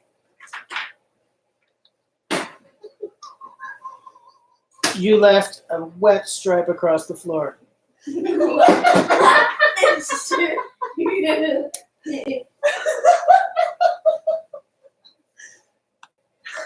gonna burst out of laugh. Please explain this, kid.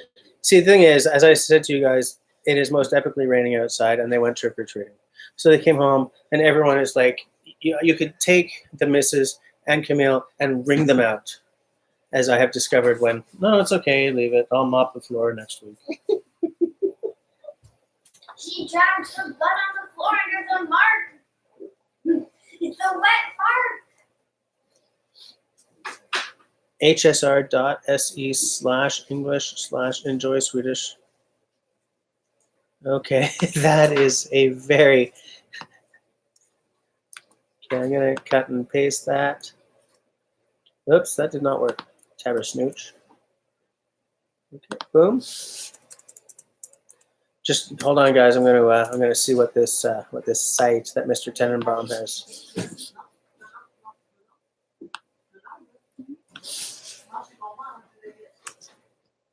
Boom. That's.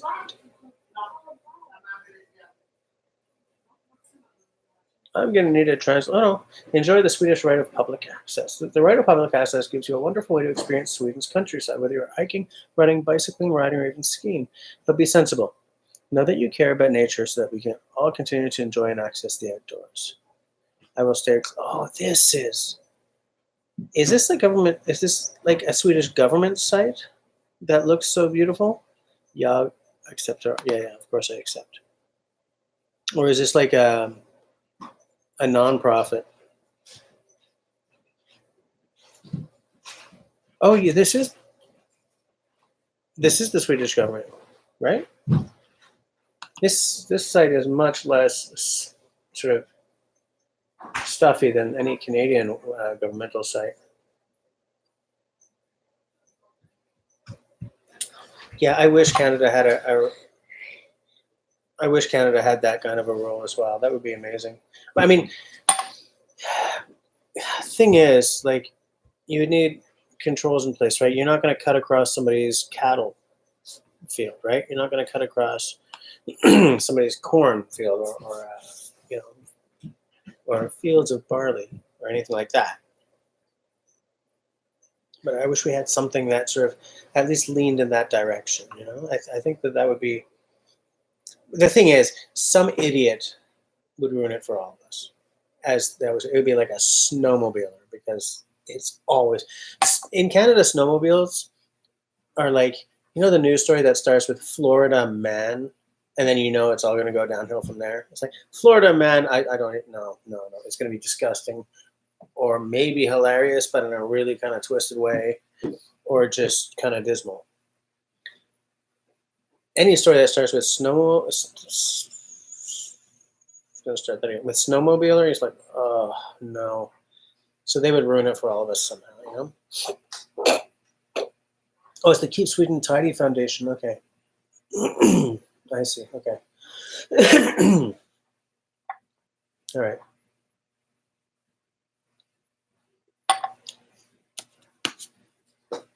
It's not as good. You know, the thing is, first of all, I don't give a damn about hockey.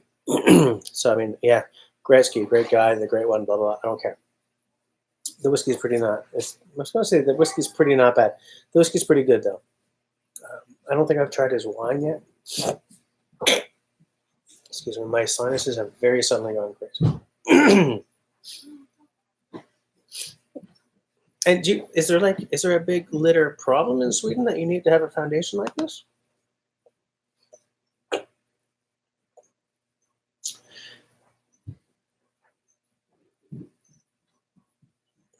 But like these are the basic rules for right of access, right?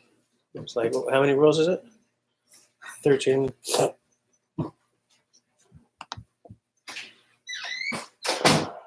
This family is very dynamic.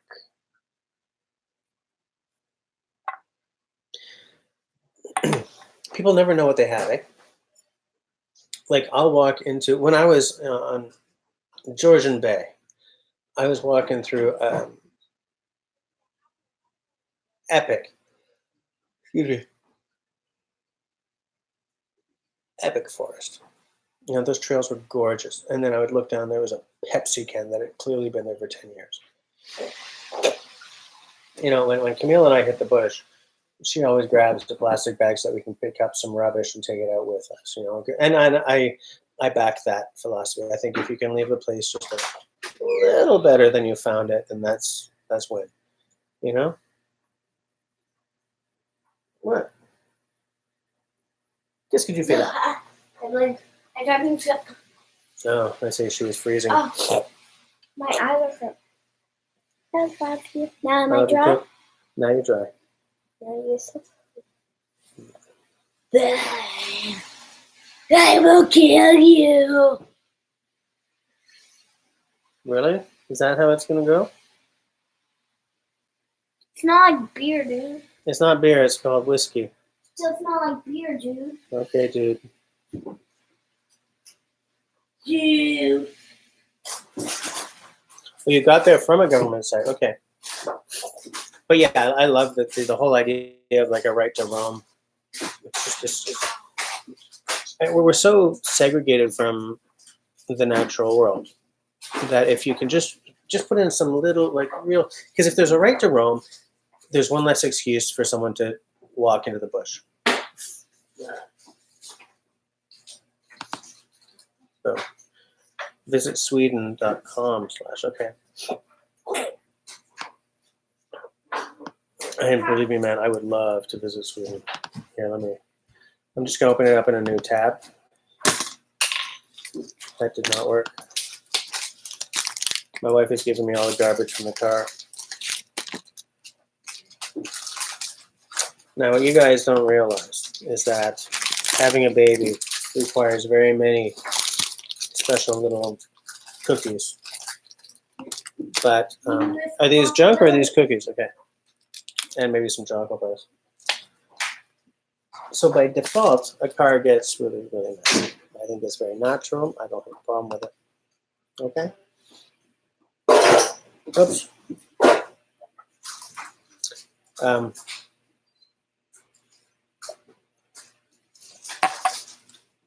Oh my God, Camille has a ginormous mountain of candy. Not like Rocky Mountains. I mean like Adirondacks, you know, like Appalachian. Super bad.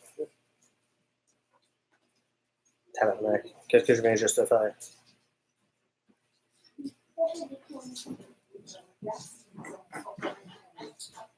Okay? Okay? Well, I think they're doing the search, you know. This stays, this goes in the garbage, this stays. Apple with a razor blade goes in the garbage.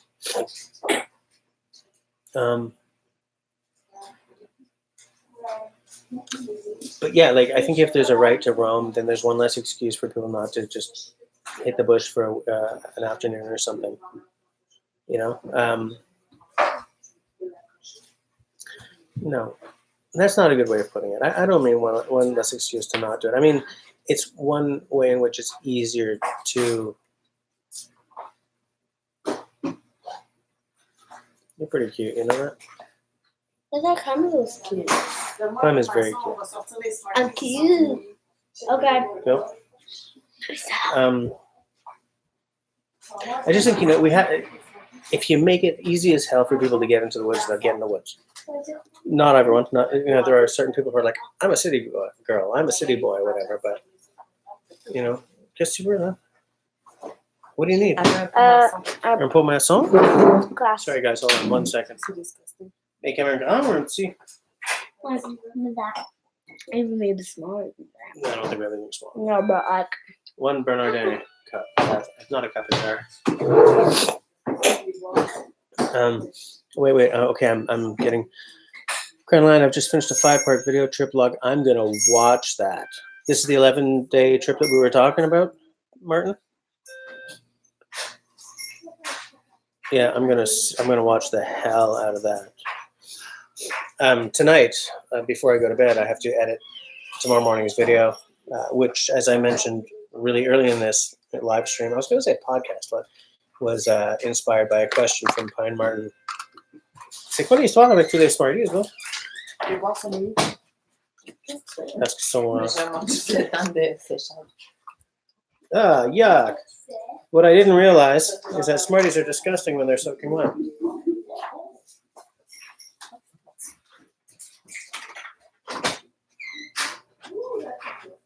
Okay.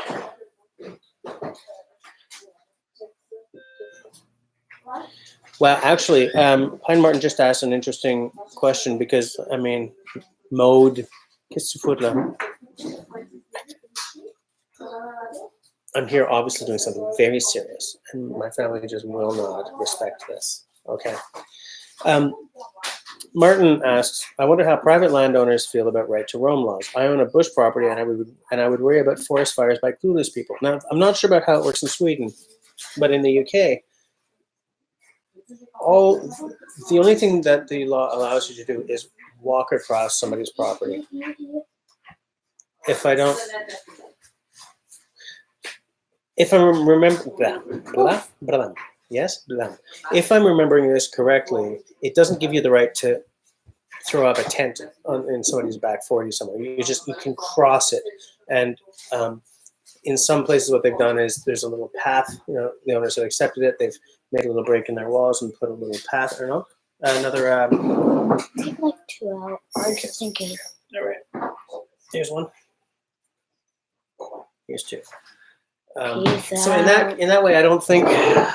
Peace out. I didn't know anyone said that anymore. Like, I don't know if you would have much to worry about some smart yammer starting a forest fire. Thing is, if there's crown land right there, Martin, your little chunk of land is surrounded by crown land. Someone can start a forest fire in the crown land and wipe out your little chunk of land anyway, right? You know,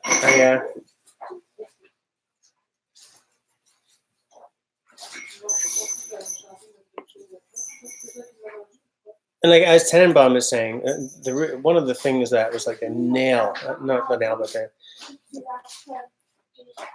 the nail in the coffin is the negative version of this. One of the things that put me over the top of like, I'm dying to see Sweden is that episode, that Ray Mears episode where Lars Felt went and met him and brought him a salmon and said, you can have this salmon, this fish, as long as you show me how the Native Americans do it, right? Ray talked about how you can camp almost anywhere in Sweden. Like there's a real freedom of. It's more than the British, right to roam concept. You can camp almost anywhere. If I'm right about this, and Tenenbaum just posted a website with information about it. But like Sweden hasn't burnt down, I think some smart yammer is going to start a forest fire no matter what, right? Because the woods are full of people who love nature, but on the weekends sometimes they're full of people who are, filling a mason jar with IPA or cider and going and getting sloshed and lighting fires. Yeah. Okay. Madame wants me to open this. So I'm going to do so.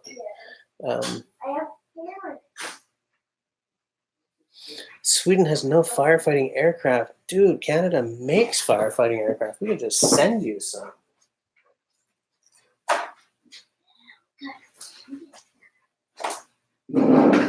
You have an attitude, little squirt. Nothing.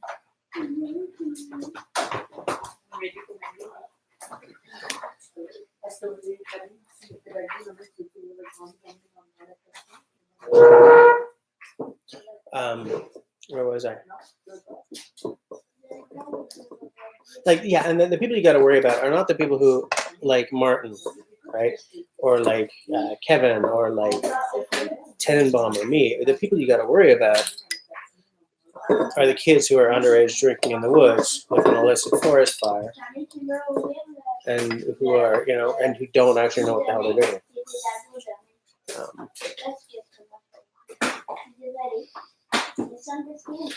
We had terrible fires last summer, and we actually had to ask a bunch of other European nations for help. That is interesting because, man, unless I'm completely, like, unless my entire concept of Sweden is wrong, there's some pretty remote areas in that country. So you would think you need firefighting aircraft. Little Taylor Flaggate. It's a 10-year, but we've had it for 10 years. Maybe less than that. Ça fait combien de temps qu'on a le Taylor Flaggate, là? Comme 10 ans? If even she doesn't know how long we've had it for a while. I mean, granted, you don't have quite as much space as we do here, but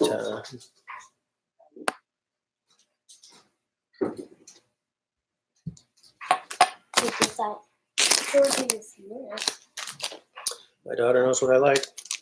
Of course. Huh? What?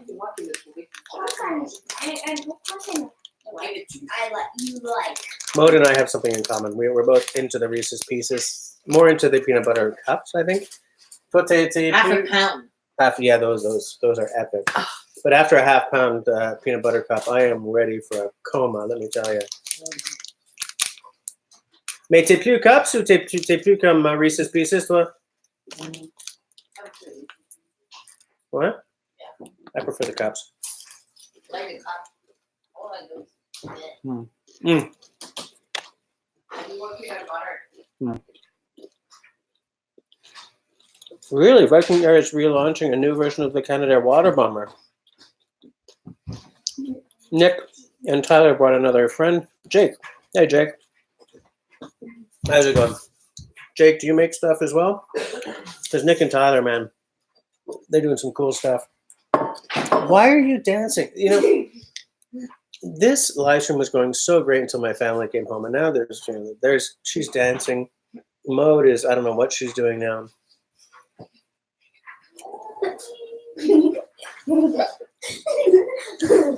Whoa. Because, I mean, she's sugared up now, right? No. First, they dump the baby on me, and I finally get her to sleep, and then they come home, and everything's wrecked again. Wrecked. Everything's wrecked.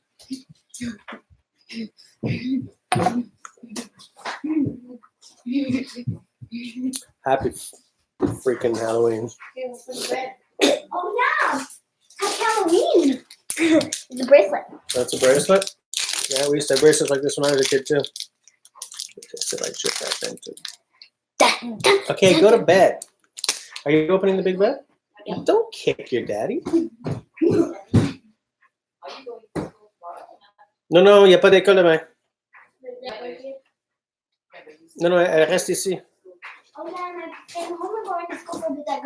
Non, tu vas pas, non. Tu restes ici avec moi.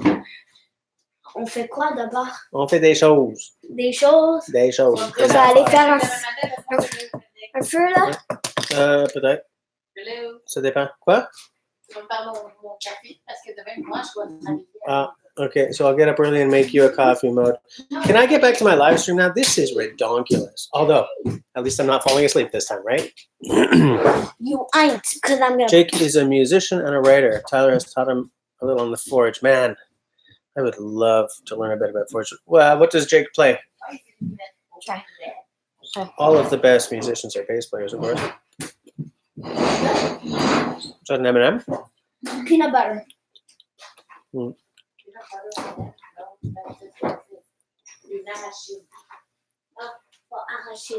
Sorry. Guitar and piano, okay. So, like, in music school then? I don't know. Does music school work the same down there as it does up here? Like at McGill or Concordia, you need to have a total of 3 instruments or 2 and voice, I think it is. I think it's 2 and voice or 3 instruments to get your degree. Does it work the same down there? I did not go to music school. I went to film school, by the way. But I had a lot of friends in the music department. At McGill, I knew some people in the jazz department. At Concordia, I knew some people in the opera department. Make sure she doesn't take my candy. She's not going to be able to take your candy. You know, she's. Oh, you mean Maude, your aunt? Maude, man. C'est super classe des fois. So does it work the same down there? And I think, by the way, that the acoustic guitar is the perfect instrument. I mean, I don't play it. It's not my instrument, but I very much do feel that the acoustic guitar is the perfect instrument. The Saturn as well, for the same reasons, you know. It doesn't work that way here. You can audition on one instrument at pretty much any of the universities. Really, one instrument. Interesting. Up here, you need to have 2, and one of them has to be a keyboard instrument. So by default, it ends up being piano. I mean, what do you got? Piano or harpsichord? Hello. I'm just going to get some Porto glasses for the ladies. Just so that I'm not actually going to get off screen this time.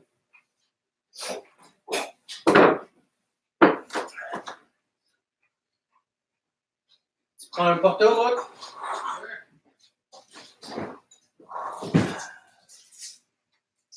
I'm too small for my kitchen.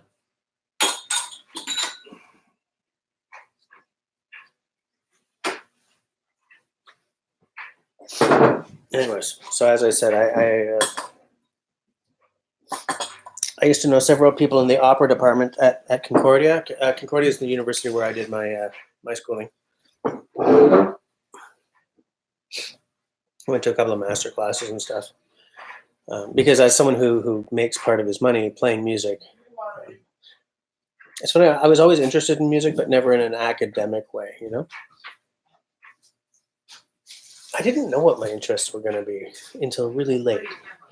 Like, this is why I'm sitting here at the age of 47 and I don't have...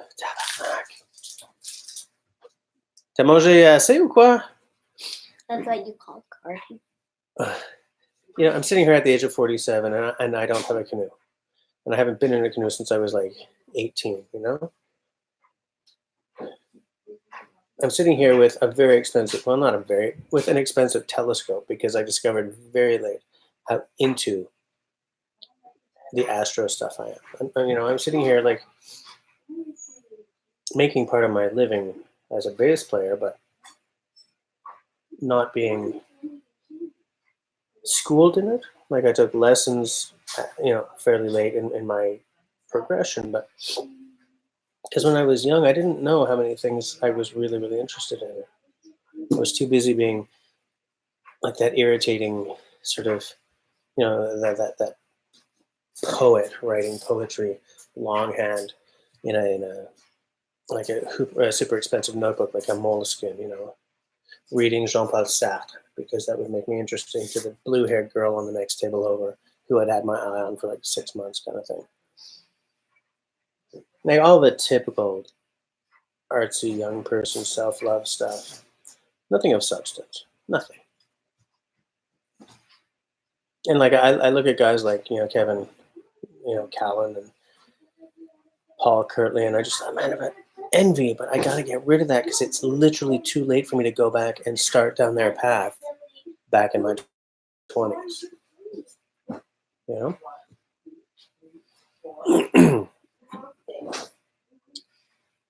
All three of us sing. both Jake and Tyler would meet the requirements up there.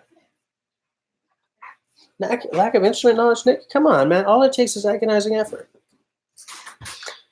Fortunately, it's not too late for the canoe. You're absolutely right, Tenenbaum, and I am going to fix that. Poetry's your jam. You actually just got 4 pieces published. I had a girlfriend in the Bronx at one point. Then she moved up here, and then let's just say she moved back down south.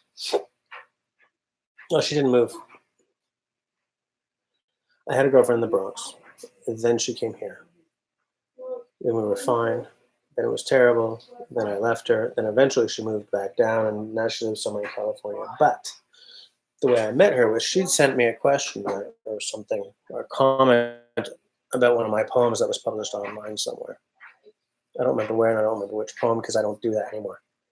But I was very, very serious about poetry for a long time, man. Leonard Cohen was my spirit animal. He still kind of is. Because I still really get off on beautiful writing, especially in script. You know, like a beautifully written movie. Whew, that's something special, you know. Martin, you only discovered the canoe at 35 or so? Really? Man, you just changed my entire feeling about this.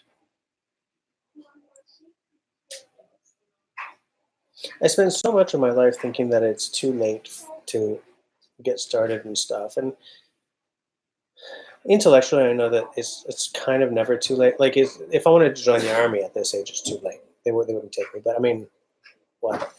You know? But like intellectually, for things like the canoe and this and that, and like maybe getting back into writing books or poetry instead of tech writing again. Maybe, I mean, granted, I only left the publishing industry like 3 years ago after about 20 years. So I would not be willing to jump back in a full-time sense anytime soon, you know? But like the thing is, intellectually knowing that it's not too late for X, Y, or Z doesn't mean that I feel it, you know? We're a very self-destructive species, you know? You know, like we spend so much of our time suppressing the fight or flight mechanism. That's what stress is, right? It's fight or flight that you can't act on, or shooting ourselves in the foot. You know, damaging our own futures and possibilities.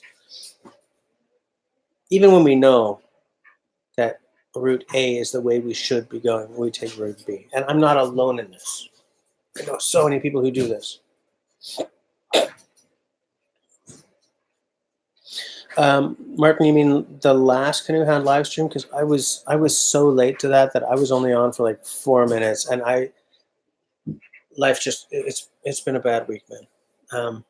But I had very specific things to ask about the. No, because last week was about the hammock camping, which is what I had my very specific questions about.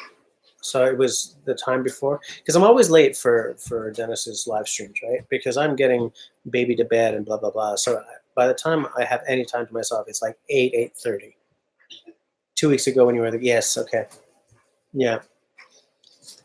And is that when you moved? You said Pine Martin says my wife and I immediately loved canoe tripping. We loved canoe tripping so much we set about organizing our lives around being able to do more of it. Because I think you're technically a local boy to me, aren't you? You you're from here.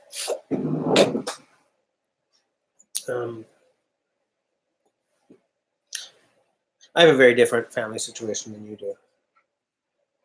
I'm not going to talk about what my wife does for a living, but we're pretty much. I wouldn't say we're fundamentally stuck here, but if we were to move somewhere else, she would have to redo part of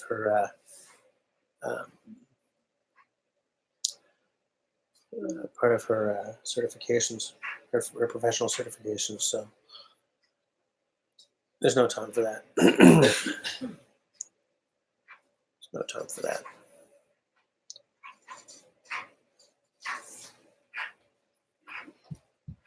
Excuse me. Okay.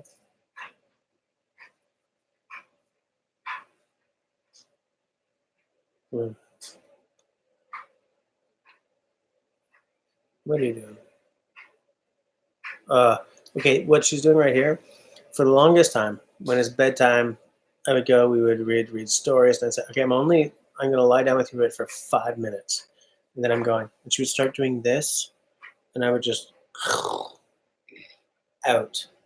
And then I'd wake up like 4 hours later, but no, I had this, that, and the other to do. Yeah, but also when he actually wakes up, like when it was 5 minutes, Mhm. he was like giving me a hug for goodbye, and I'm like this. Mhm. And then he slept, and we stayed for a couple of minutes, and I'm like, ha. Done. Stay awake like you said. Oh, you went to McGill and Concordia. Interesting. Yes.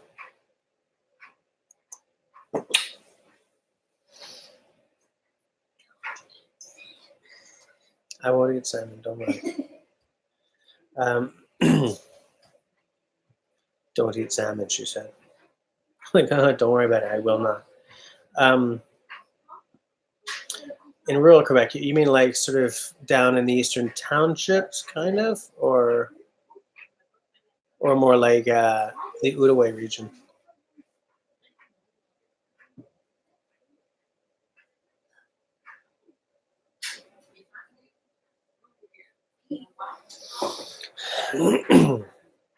Camille and her Aunt Maud have the most dynamic relationship. And I mean that in the Rocky sort of sense.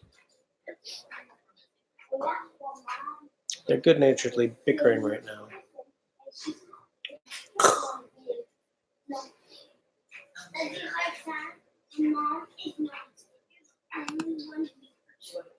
Yo, les filles, là. Trying to live stream here, guys. Visit sweden.com/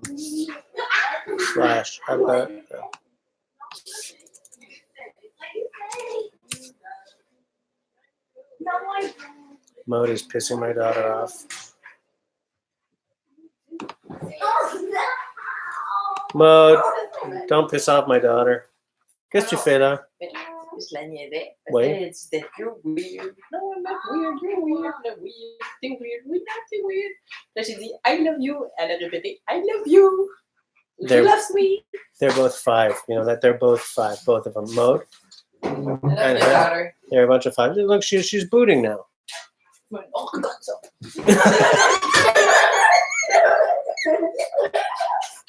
Oh.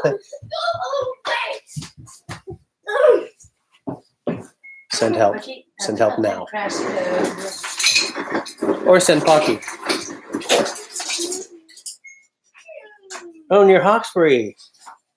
One of my wife's friends. Will you please go away? One of my wife's friends has a country place. Has a chalet near Hawkesbury. A nice a log place. Nice. Nice little chunk of land, but like it's sort of on the top of a little hill. Like if I was to, they feel like if I won my 30 million, like right now, I would look for a piece of land. I kind of, even though, you know, like I kind of feel I'd want to do it somewhere near Algonquin rather than around Quebec, even though that makes no sense because it should be somewhere that I can drive to for a weekend kind of deal. And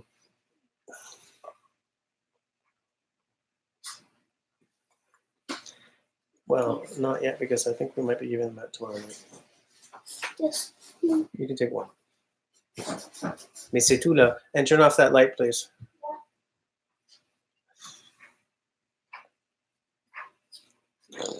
Just kidding. Where was I? Yeah.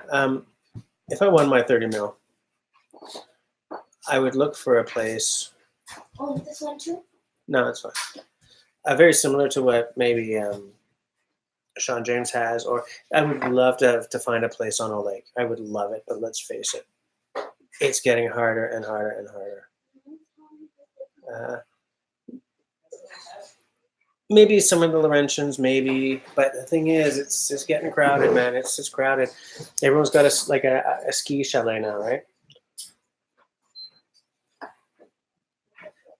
Tenenbaum's trying to move closer to a lake to make paddling more of an everyday thing in the warm half of the year. I commend you. Absolutely, I agree. 100%. I would love to do something very, very similar. Now, when I win my 30 mil, I don't have to save up for a few years to buy my Swift canoe either, right? I would like to take a canoe trip with Martin or Dennis and like, you know, check out the Swift canoes, and then take a trip with Kevin and sort of check out the Nova Craft things. It's easy to overthink that kind of stuff, eh? Like, it's easy to make a dumbass purchase because you didn't try out any canoes before buying one, but it's also easy to really start to overthink that, like what I'm doing like right now. Like, there's no reason why I should have to do that many different things to try out.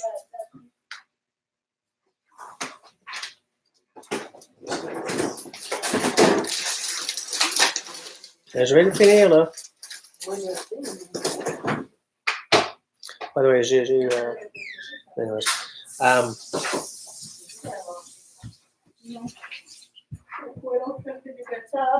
Martin, yeah, I think I sort of picked up on that in, I think maybe the video where you described that, you know, that little cart you made for your canoe? I sort of picked up in that video that you were real close to water. Like, that's the impression I got from that video. So what you're saying doesn't completely surprise me, even though I guess there was, I don't know why I put that impression up from that video. It looked like you were, you know, walking from your house to the water kind of thing, you know? Yeah, 5 minutes from water would be nice. You know, where my mother-in-law lives, I mean, her property is, you know, fronts onto, rears onto a lake, but they get heavily flooded like every couple of years now. You know, those once in a century storms, they you know, they blast through and wreck everyone's yards every couple of years now, you know. So if I won my 30 million and bought like a little lakefront property, I'd want it to be on a small lake up in like northern Ontario, probably somewhere boreal. Ontario, Quebec, probably at Quebec, so I can drive there in like 5 hours, but boreal on a small lake, so that I don't have to worry about some bloody tide coming through if an ice jam breaks up the St. Lawrence or something, you know.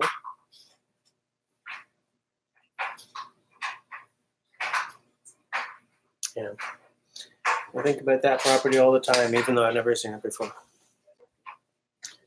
But there's nothing like the boreal, man. There's nothing. Martin and Tenenbaum both know that. Pretty sure of it.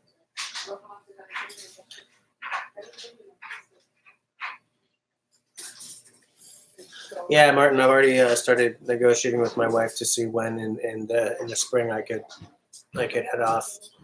It's very, I really don't want to talk about this in public, but the nature of her job means that we have to sort of plan it between two major projects for her. I do believe my daughter is pouting. I don't know why. I probably don't want to get involved.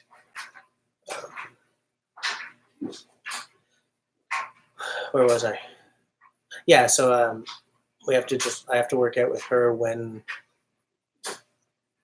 because when things really, really hit the fan for her at work, I become a single dad, you know, for 3 weeks at a time, kind of thing. I don't mean that literally, but by the time she gets home, she's wrecked. She's ready for sleep, you know. But I'll talk about that with you privately. Oh, La Vérendrye, yeah, absolutely. La Vérendrye, what? Well, where have you been in Quebec, Tenenbaum? Like, my favorite place so far in Quebec has been the Fjord du Saguenay. Right, you're in the boreal. you're in like an epic freaking fjord. Huge. Like it's 165 kilometers long, and the first 100 kilometers of it, or the last 100, depending on which way you're going, I guess, is salt water, you know. But then there's 65 clicks of fresh water at the end. You've got, I think there are, if I remember correctly, there are like 7 species of shark who live in the St. Lawrence. And what? I didn't know that. And you've got your belugas. You got the whatever the rocade are, like minkies and stuff like that. Just like black bears, moose, of course the moose, whitetails, black spruce. Oh, just like. Oh, you've never been to Tremblant? Tremblant is okay, but it's the thing about Tremblant is it's more like a ski destination, you know. Yeah, Martin, I should probably be going to bed too, but I gotta edit tomorrow's video. Some of the lakes near Gatineau, yeah. Simo sailed the Saguenay 15 years ago. Nice. Anyways, Pine Martin, thanks for hanging out. I'll see you soon. Have you been to the Charlevoix Tenenbaum? Charlevoix is like right next to the Saguenay. It's Charlevoix and then like an escarpment or like a geological form, just one little thing. It's a real narrow, and then Saguenay, like the two regions, boom, with just like a real clear dividing line between them. And they're very, very different. Well, they're not very, very different, but they're okay. They're different. Saguenay, there's a lot of, well, I mean, it's pure ass boreal forest, whereas the Charlevoix, there's a lot of broadleaf. It's open.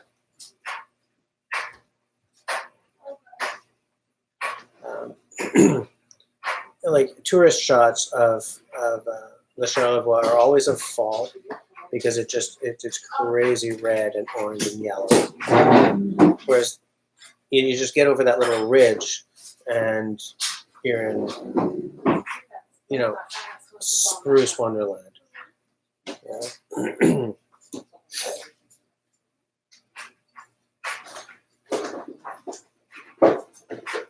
Okay, Tenenbaum, yeah.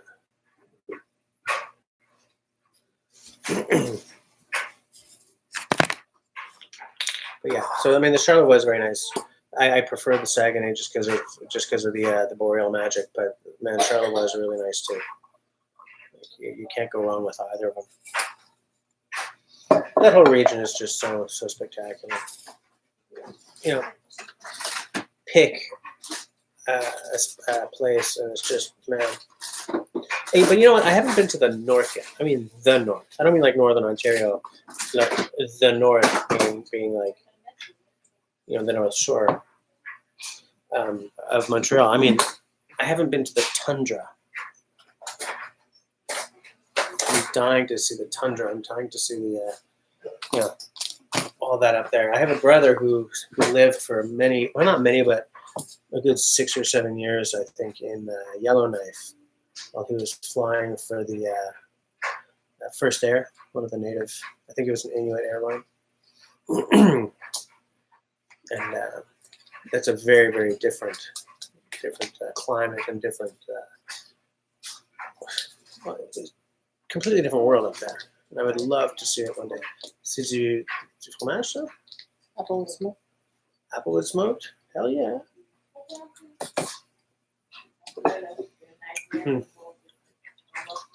Yep. I need a glass of port with this. C'est du cheddar, ça? Yeah. Applewood smoked cheddar and Porto. This is the most Quebecois snack ever. Apple tree smoked. Oh, it's from Prince Edward Island. This is fantabulous, guys. Quebec used to be, I don't know if it still is, the 4th largest market for Porto in the world. Just Quebec. Right behind like France, the UK, and the United States.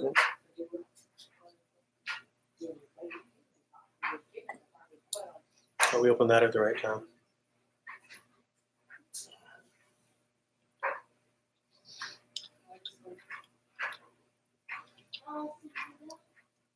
Tenenbaum, do you have a canoe over there in Sweden right now?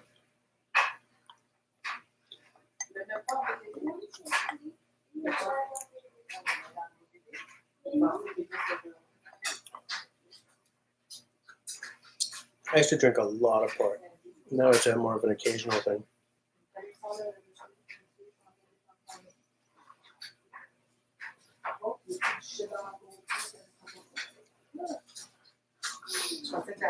It's a precursor of the pack boat, really. Voilà. No, c'est pas le même. Moi, je prenais un autre morceau. Okay, just walk away. It's okay. Hold on. No, it's okay. It's a second. It's a skin on a frame boat. Ah, man, I'd love to see a picture of that. Let's see. I'm not whining. I'm whining. Wait a minute.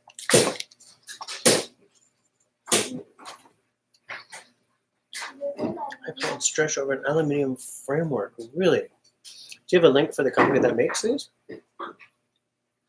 I'd love to see that.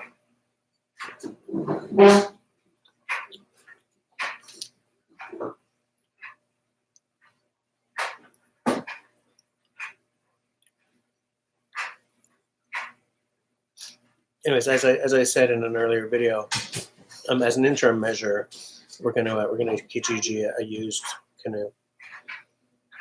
It's more like a family boat that 2 or more of us can be in at the same time, you know.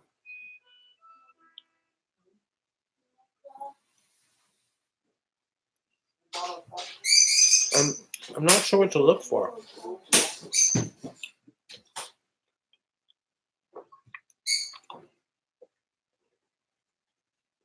Because when you're looking for used, your scope is much more narrow. I know I don't want an aluminium boat.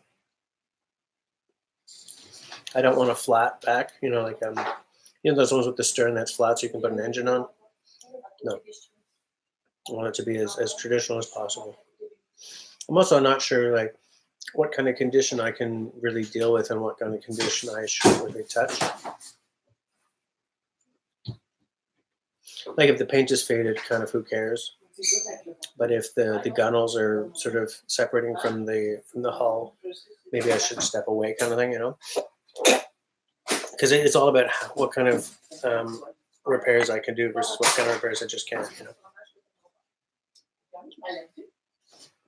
At my current skill level. Because when I buy the used interim boat, I don't want to just buy it and throw it in the water, throw my kid into it, throw the missus into it, paddle off into the sunset. I don't think I'd really paddle into the sunset. I'd be too afraid of. One option based on what you just described would be a fiberglass boat. Yeah, maybe, you know, something like that. It's got to be affordable. Because the used boat we're going to buy up front is just to sort of get a feel, you know, have something to paddle on the weekends, practice my freaking J stroke because it's terrible, you know, stuff like that, and really sort of nail down if it's a whatever, pick a pattern. Well, no, patterns are axes have patterns. I don't know what the hell canoes have, but you know, pick a style. What do I like versus not like about it? Because then if I can, you know, walk into or call up the Swift guys and say, listen, here's what I got, here's what I like, and here's what I don't. Although I kind of, from my ongoing discussions with Dennis, I'm thinking more and more about a prospector, you know. It seems like a really good general all-round solution for someone who's not specializing in anything, for someone who wants, excuse me, something that's relatively, you know, you can point it, but it'll also just go. It's like it seems to be a good general all-around, but master of nothing, but a good jack of all trades, you know. Yeah, a 16-footer, yeah.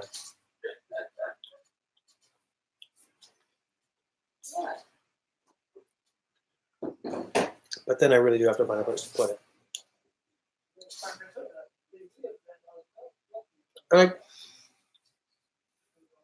Yeah, everybody does. True.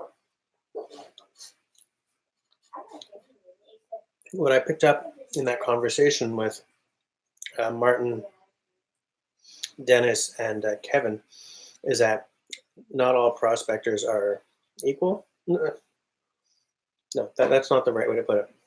I was just going for a pithy little soundbite. A prospector from one company can be very different to a prospector from a different company, you know? Because I've sort of honed in on Swift, I've been looking at their prospector a lot. In fact, I hadn't even thought about Novacraft in years until I noticed that Kevin only paddles Novacraft.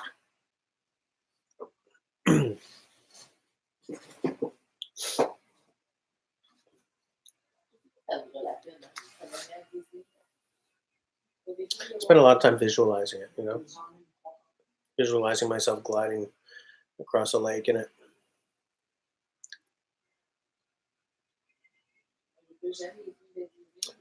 Yeah. The devil is in the details. Absolutely. What I get I'm just going on what I've read, and this is a problem in terms of like I've got to touch one of these things. But what I've read is that Novacraft are a little heavier, but yeah, as you said, more solid. Oh, you're still typing. You're still posting. They're not quite as cutting edge tech or light as Swift. Yeah. What I want is the lightest. I want it to be light, light, light. I think that Swift has nice styling. The weights, I mean, WEIGHTS, the weights, 38-pound canoe kind of thing. Very, very attractive. But I got to save up for that. That's for sure.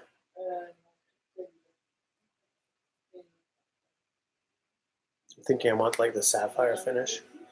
It's a really nice looking blue. But the thing is, I've only seen that on screen, eh?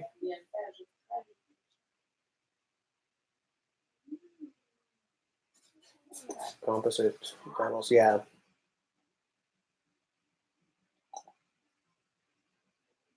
Yeah. And there's a Swift dealer out there in Sweden, eh? Tenbo?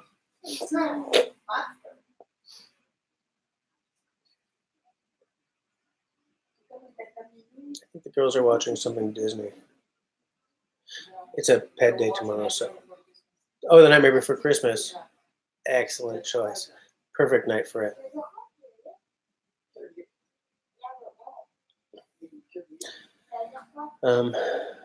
Oh, you cannot get them. Oh, wow, you can't get them there.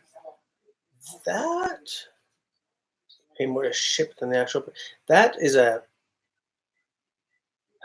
lapse on the part of Swift. Because if I had a company that made a canoe, I would do whatever it took to get them into like Sweden and Norway and other places with massive outdoorsy populations like that. It doesn't make sense to me. I mean, hell, there are YouTubers in Sweden. That's just being bitchy. But literally, man, Swift is like the YouTuber's boat, eh? Everyone on YouTube has a Swift and a kayak-style paddle.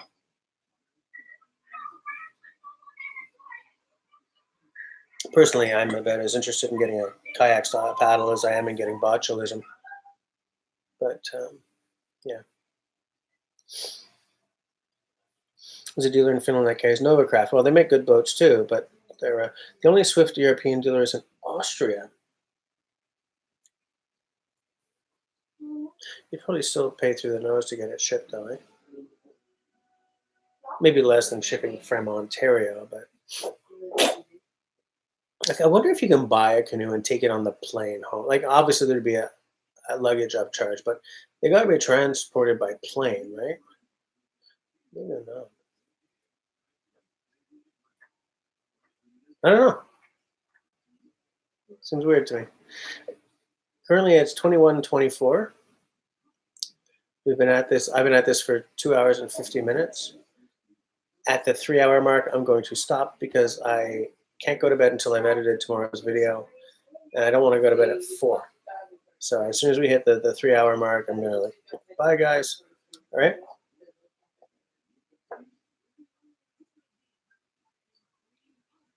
Yeah, container full. Well, which is why I'm saying, man, Swift has to get a dealer somewhere in Scandinavia.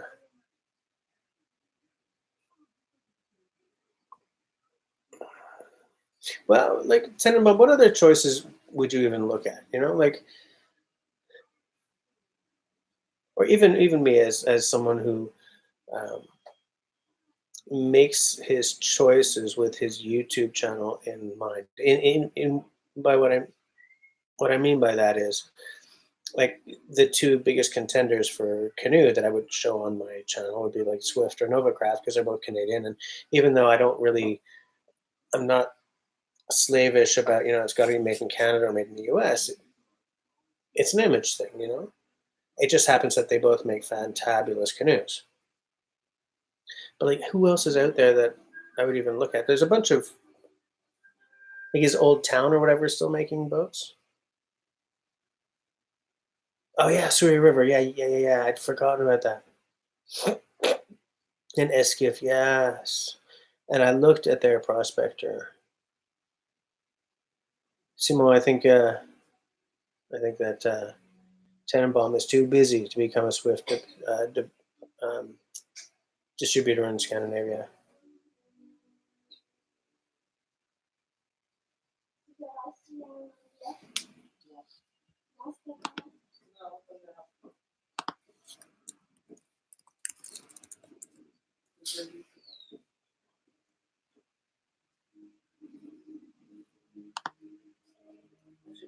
I'm just popping open those websites again. I mean, look, the last thing I need to do is start rethinking which canoe company I want to go with, you know. But I guess Skiff, I seem to remember made a good like whitewater line. I'm just bringing up the site now.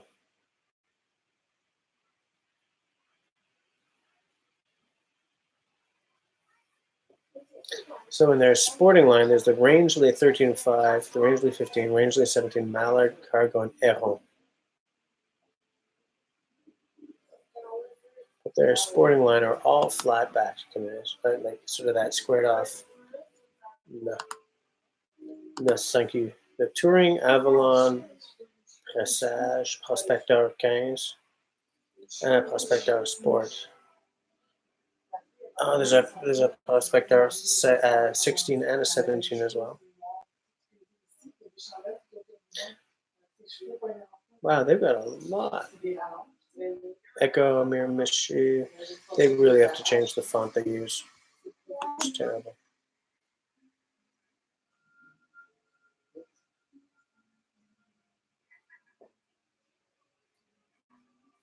I wonder who fronts the risk on that first container load. I'm going to say that's the importer. Oh, Simone says it's the importer. He probably knows.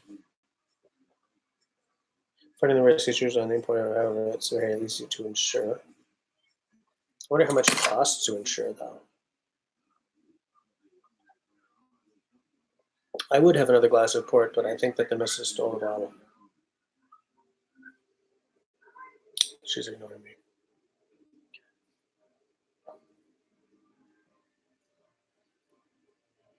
This is Halloween. There are 5 people here, and only Simo and Tenenbaum are actually talking. Who else is here? Just like say hi, just so I know who else is hanging out with me right now for the next 6 minutes.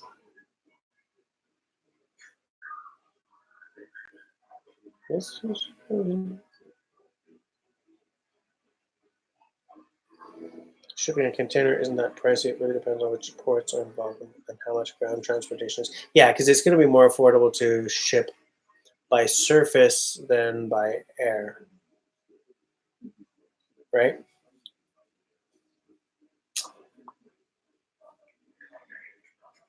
Nick, you're still viewing. Haven't been super active, but you're still here. Okay, Nick, that's all right. Tyler and oh no, I forgot the name. Josh. Shite, I don't remember his name. Oh, bloody embarrassing. I would remember his name if I weren't having the alcohol.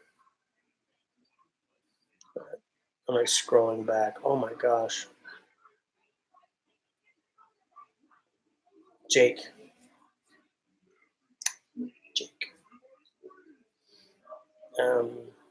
Tim and Jake are there too. Okay, cool. They are very big numbers, and they are in euros. Yeah, euros. Ugh. Now, Tenenbaum, interesting, because a euro to Canadian dollar conversion is pretty scary, but man, it must be nasty converting from the euro to the Swedish crown, right? Or the krona or whatever. It's,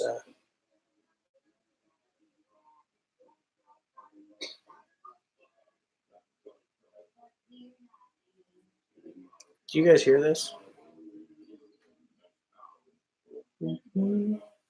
I'm going to have to step off screen for a second because I want to refill my Porto glass, and the wife stole the bottle. There you go, Mr. Whiny. Mr. Whiny, get it? Like fortified whiny? That's a dad joke. I'm sorry. Yeah, I know. It's terrible. Sorry. Dad jokes, a little dad'll do you. It wasn't that bad. I mean, it was bad. It wasn't that bad. Is there any of Camille's candy that I should steal? No? Nothing? No Reese's. Yeah, I had the one Reese's. Reese's Sapphire, low. It's okay.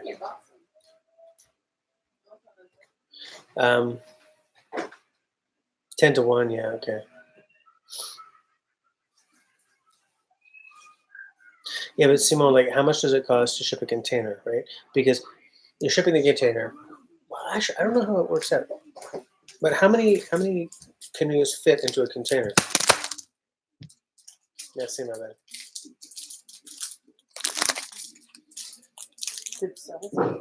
Est-ce que j'ai quoi?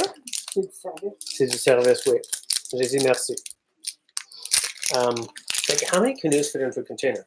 So, say you're transporting, I don't know, let's pull numbers out of the ether, right? If you got 20 prospector 16s, maybe. What's the starting charge on those? Is it 3,800?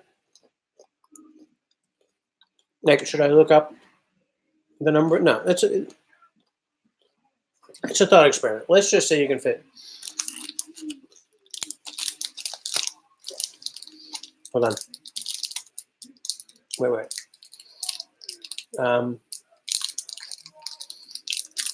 Not sure how easy it is to transfer a container between Rotterdam and Stockholm. They shipped a 20-footer when you moved here from New York to Gothenburg. It was about $5,000. Simone says last time you freighted a container was $3,500 US between Montreal and Barcelona. Now, let's just say your startup cost you. I was only going to have 2 chocolate bars tonight. I'm on like 4. My women are a bad influence. It was $3,500 to send it a container.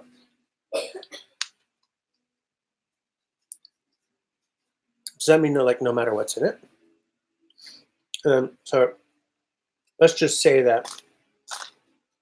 you can fit 20 prospector 16s into one, pulling numbers out of the ether.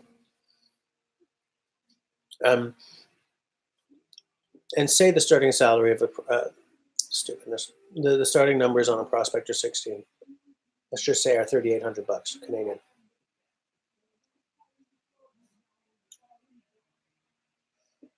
It's a lot of money. Like your startup price is very. The container was a 40-footer.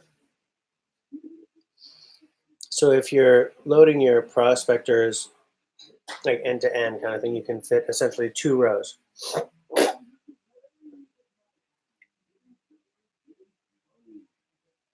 So maybe you can fit like 16 into one. It doesn't matter. What I'm saying is that like, the numbers really start to add up, right?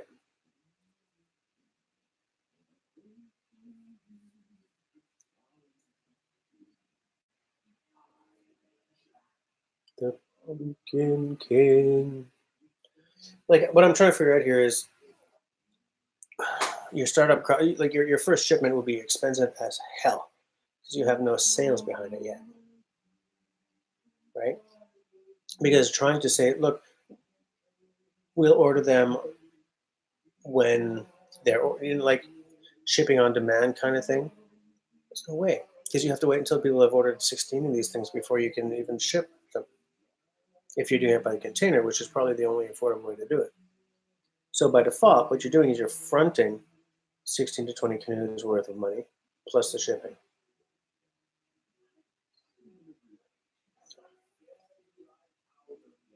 So you have to make sure that you sell every one of those canoes. So what's your market research then? What's the best color to buy, right? Because like, for instance, I'm not going to buy a red canoe. I know it's a classic and everything, but I don't want a red canoe. So do you have to do that kind of market research before you order your canoes? I don't know.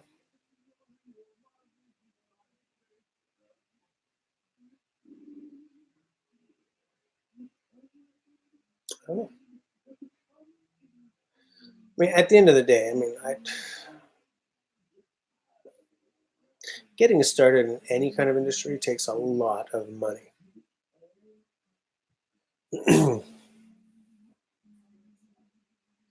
But when it's atoms instead of bits, you know what I'm saying? Like when it's physical items instead of just software or web design or whatever, you can really throw your money away fast. Mais je peux avoir comme un Snickers ou quelque chose? Ou peut-être un Twix ou un Coffee Crips. Coffee Crips.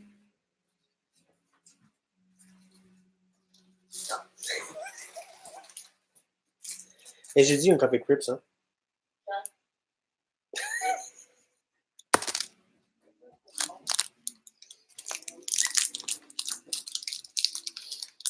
Oh, wait. Okay. You can stack the canoes in the container for, yeah, but.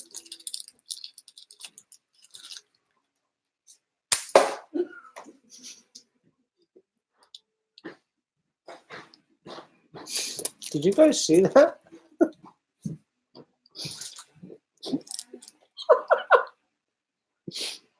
Did you guys see that?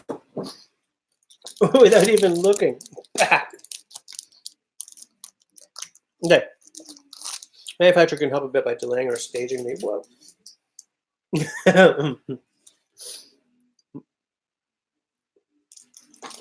Manufacturer can help a bit by delaying or staging the payments of a new importer at a cost. Okay. Most of these distributors in Finland and Austria let you look what they have, and you can order exactly what you want, but you have to wait until that season's container comes in. Okay. Okay. So that kind of weight is built in then. Importers still don't want to pay their transport and insurance fees. Okay. They'll sell what they have, but only to a point. Right. Right, they have to keep some floor models around. Ça c'est où? Oh, le front door?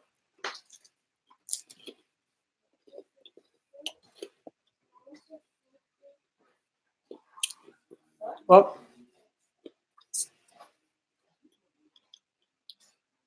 when the producer's that far away, by default, you're stuck with like that season's container, right?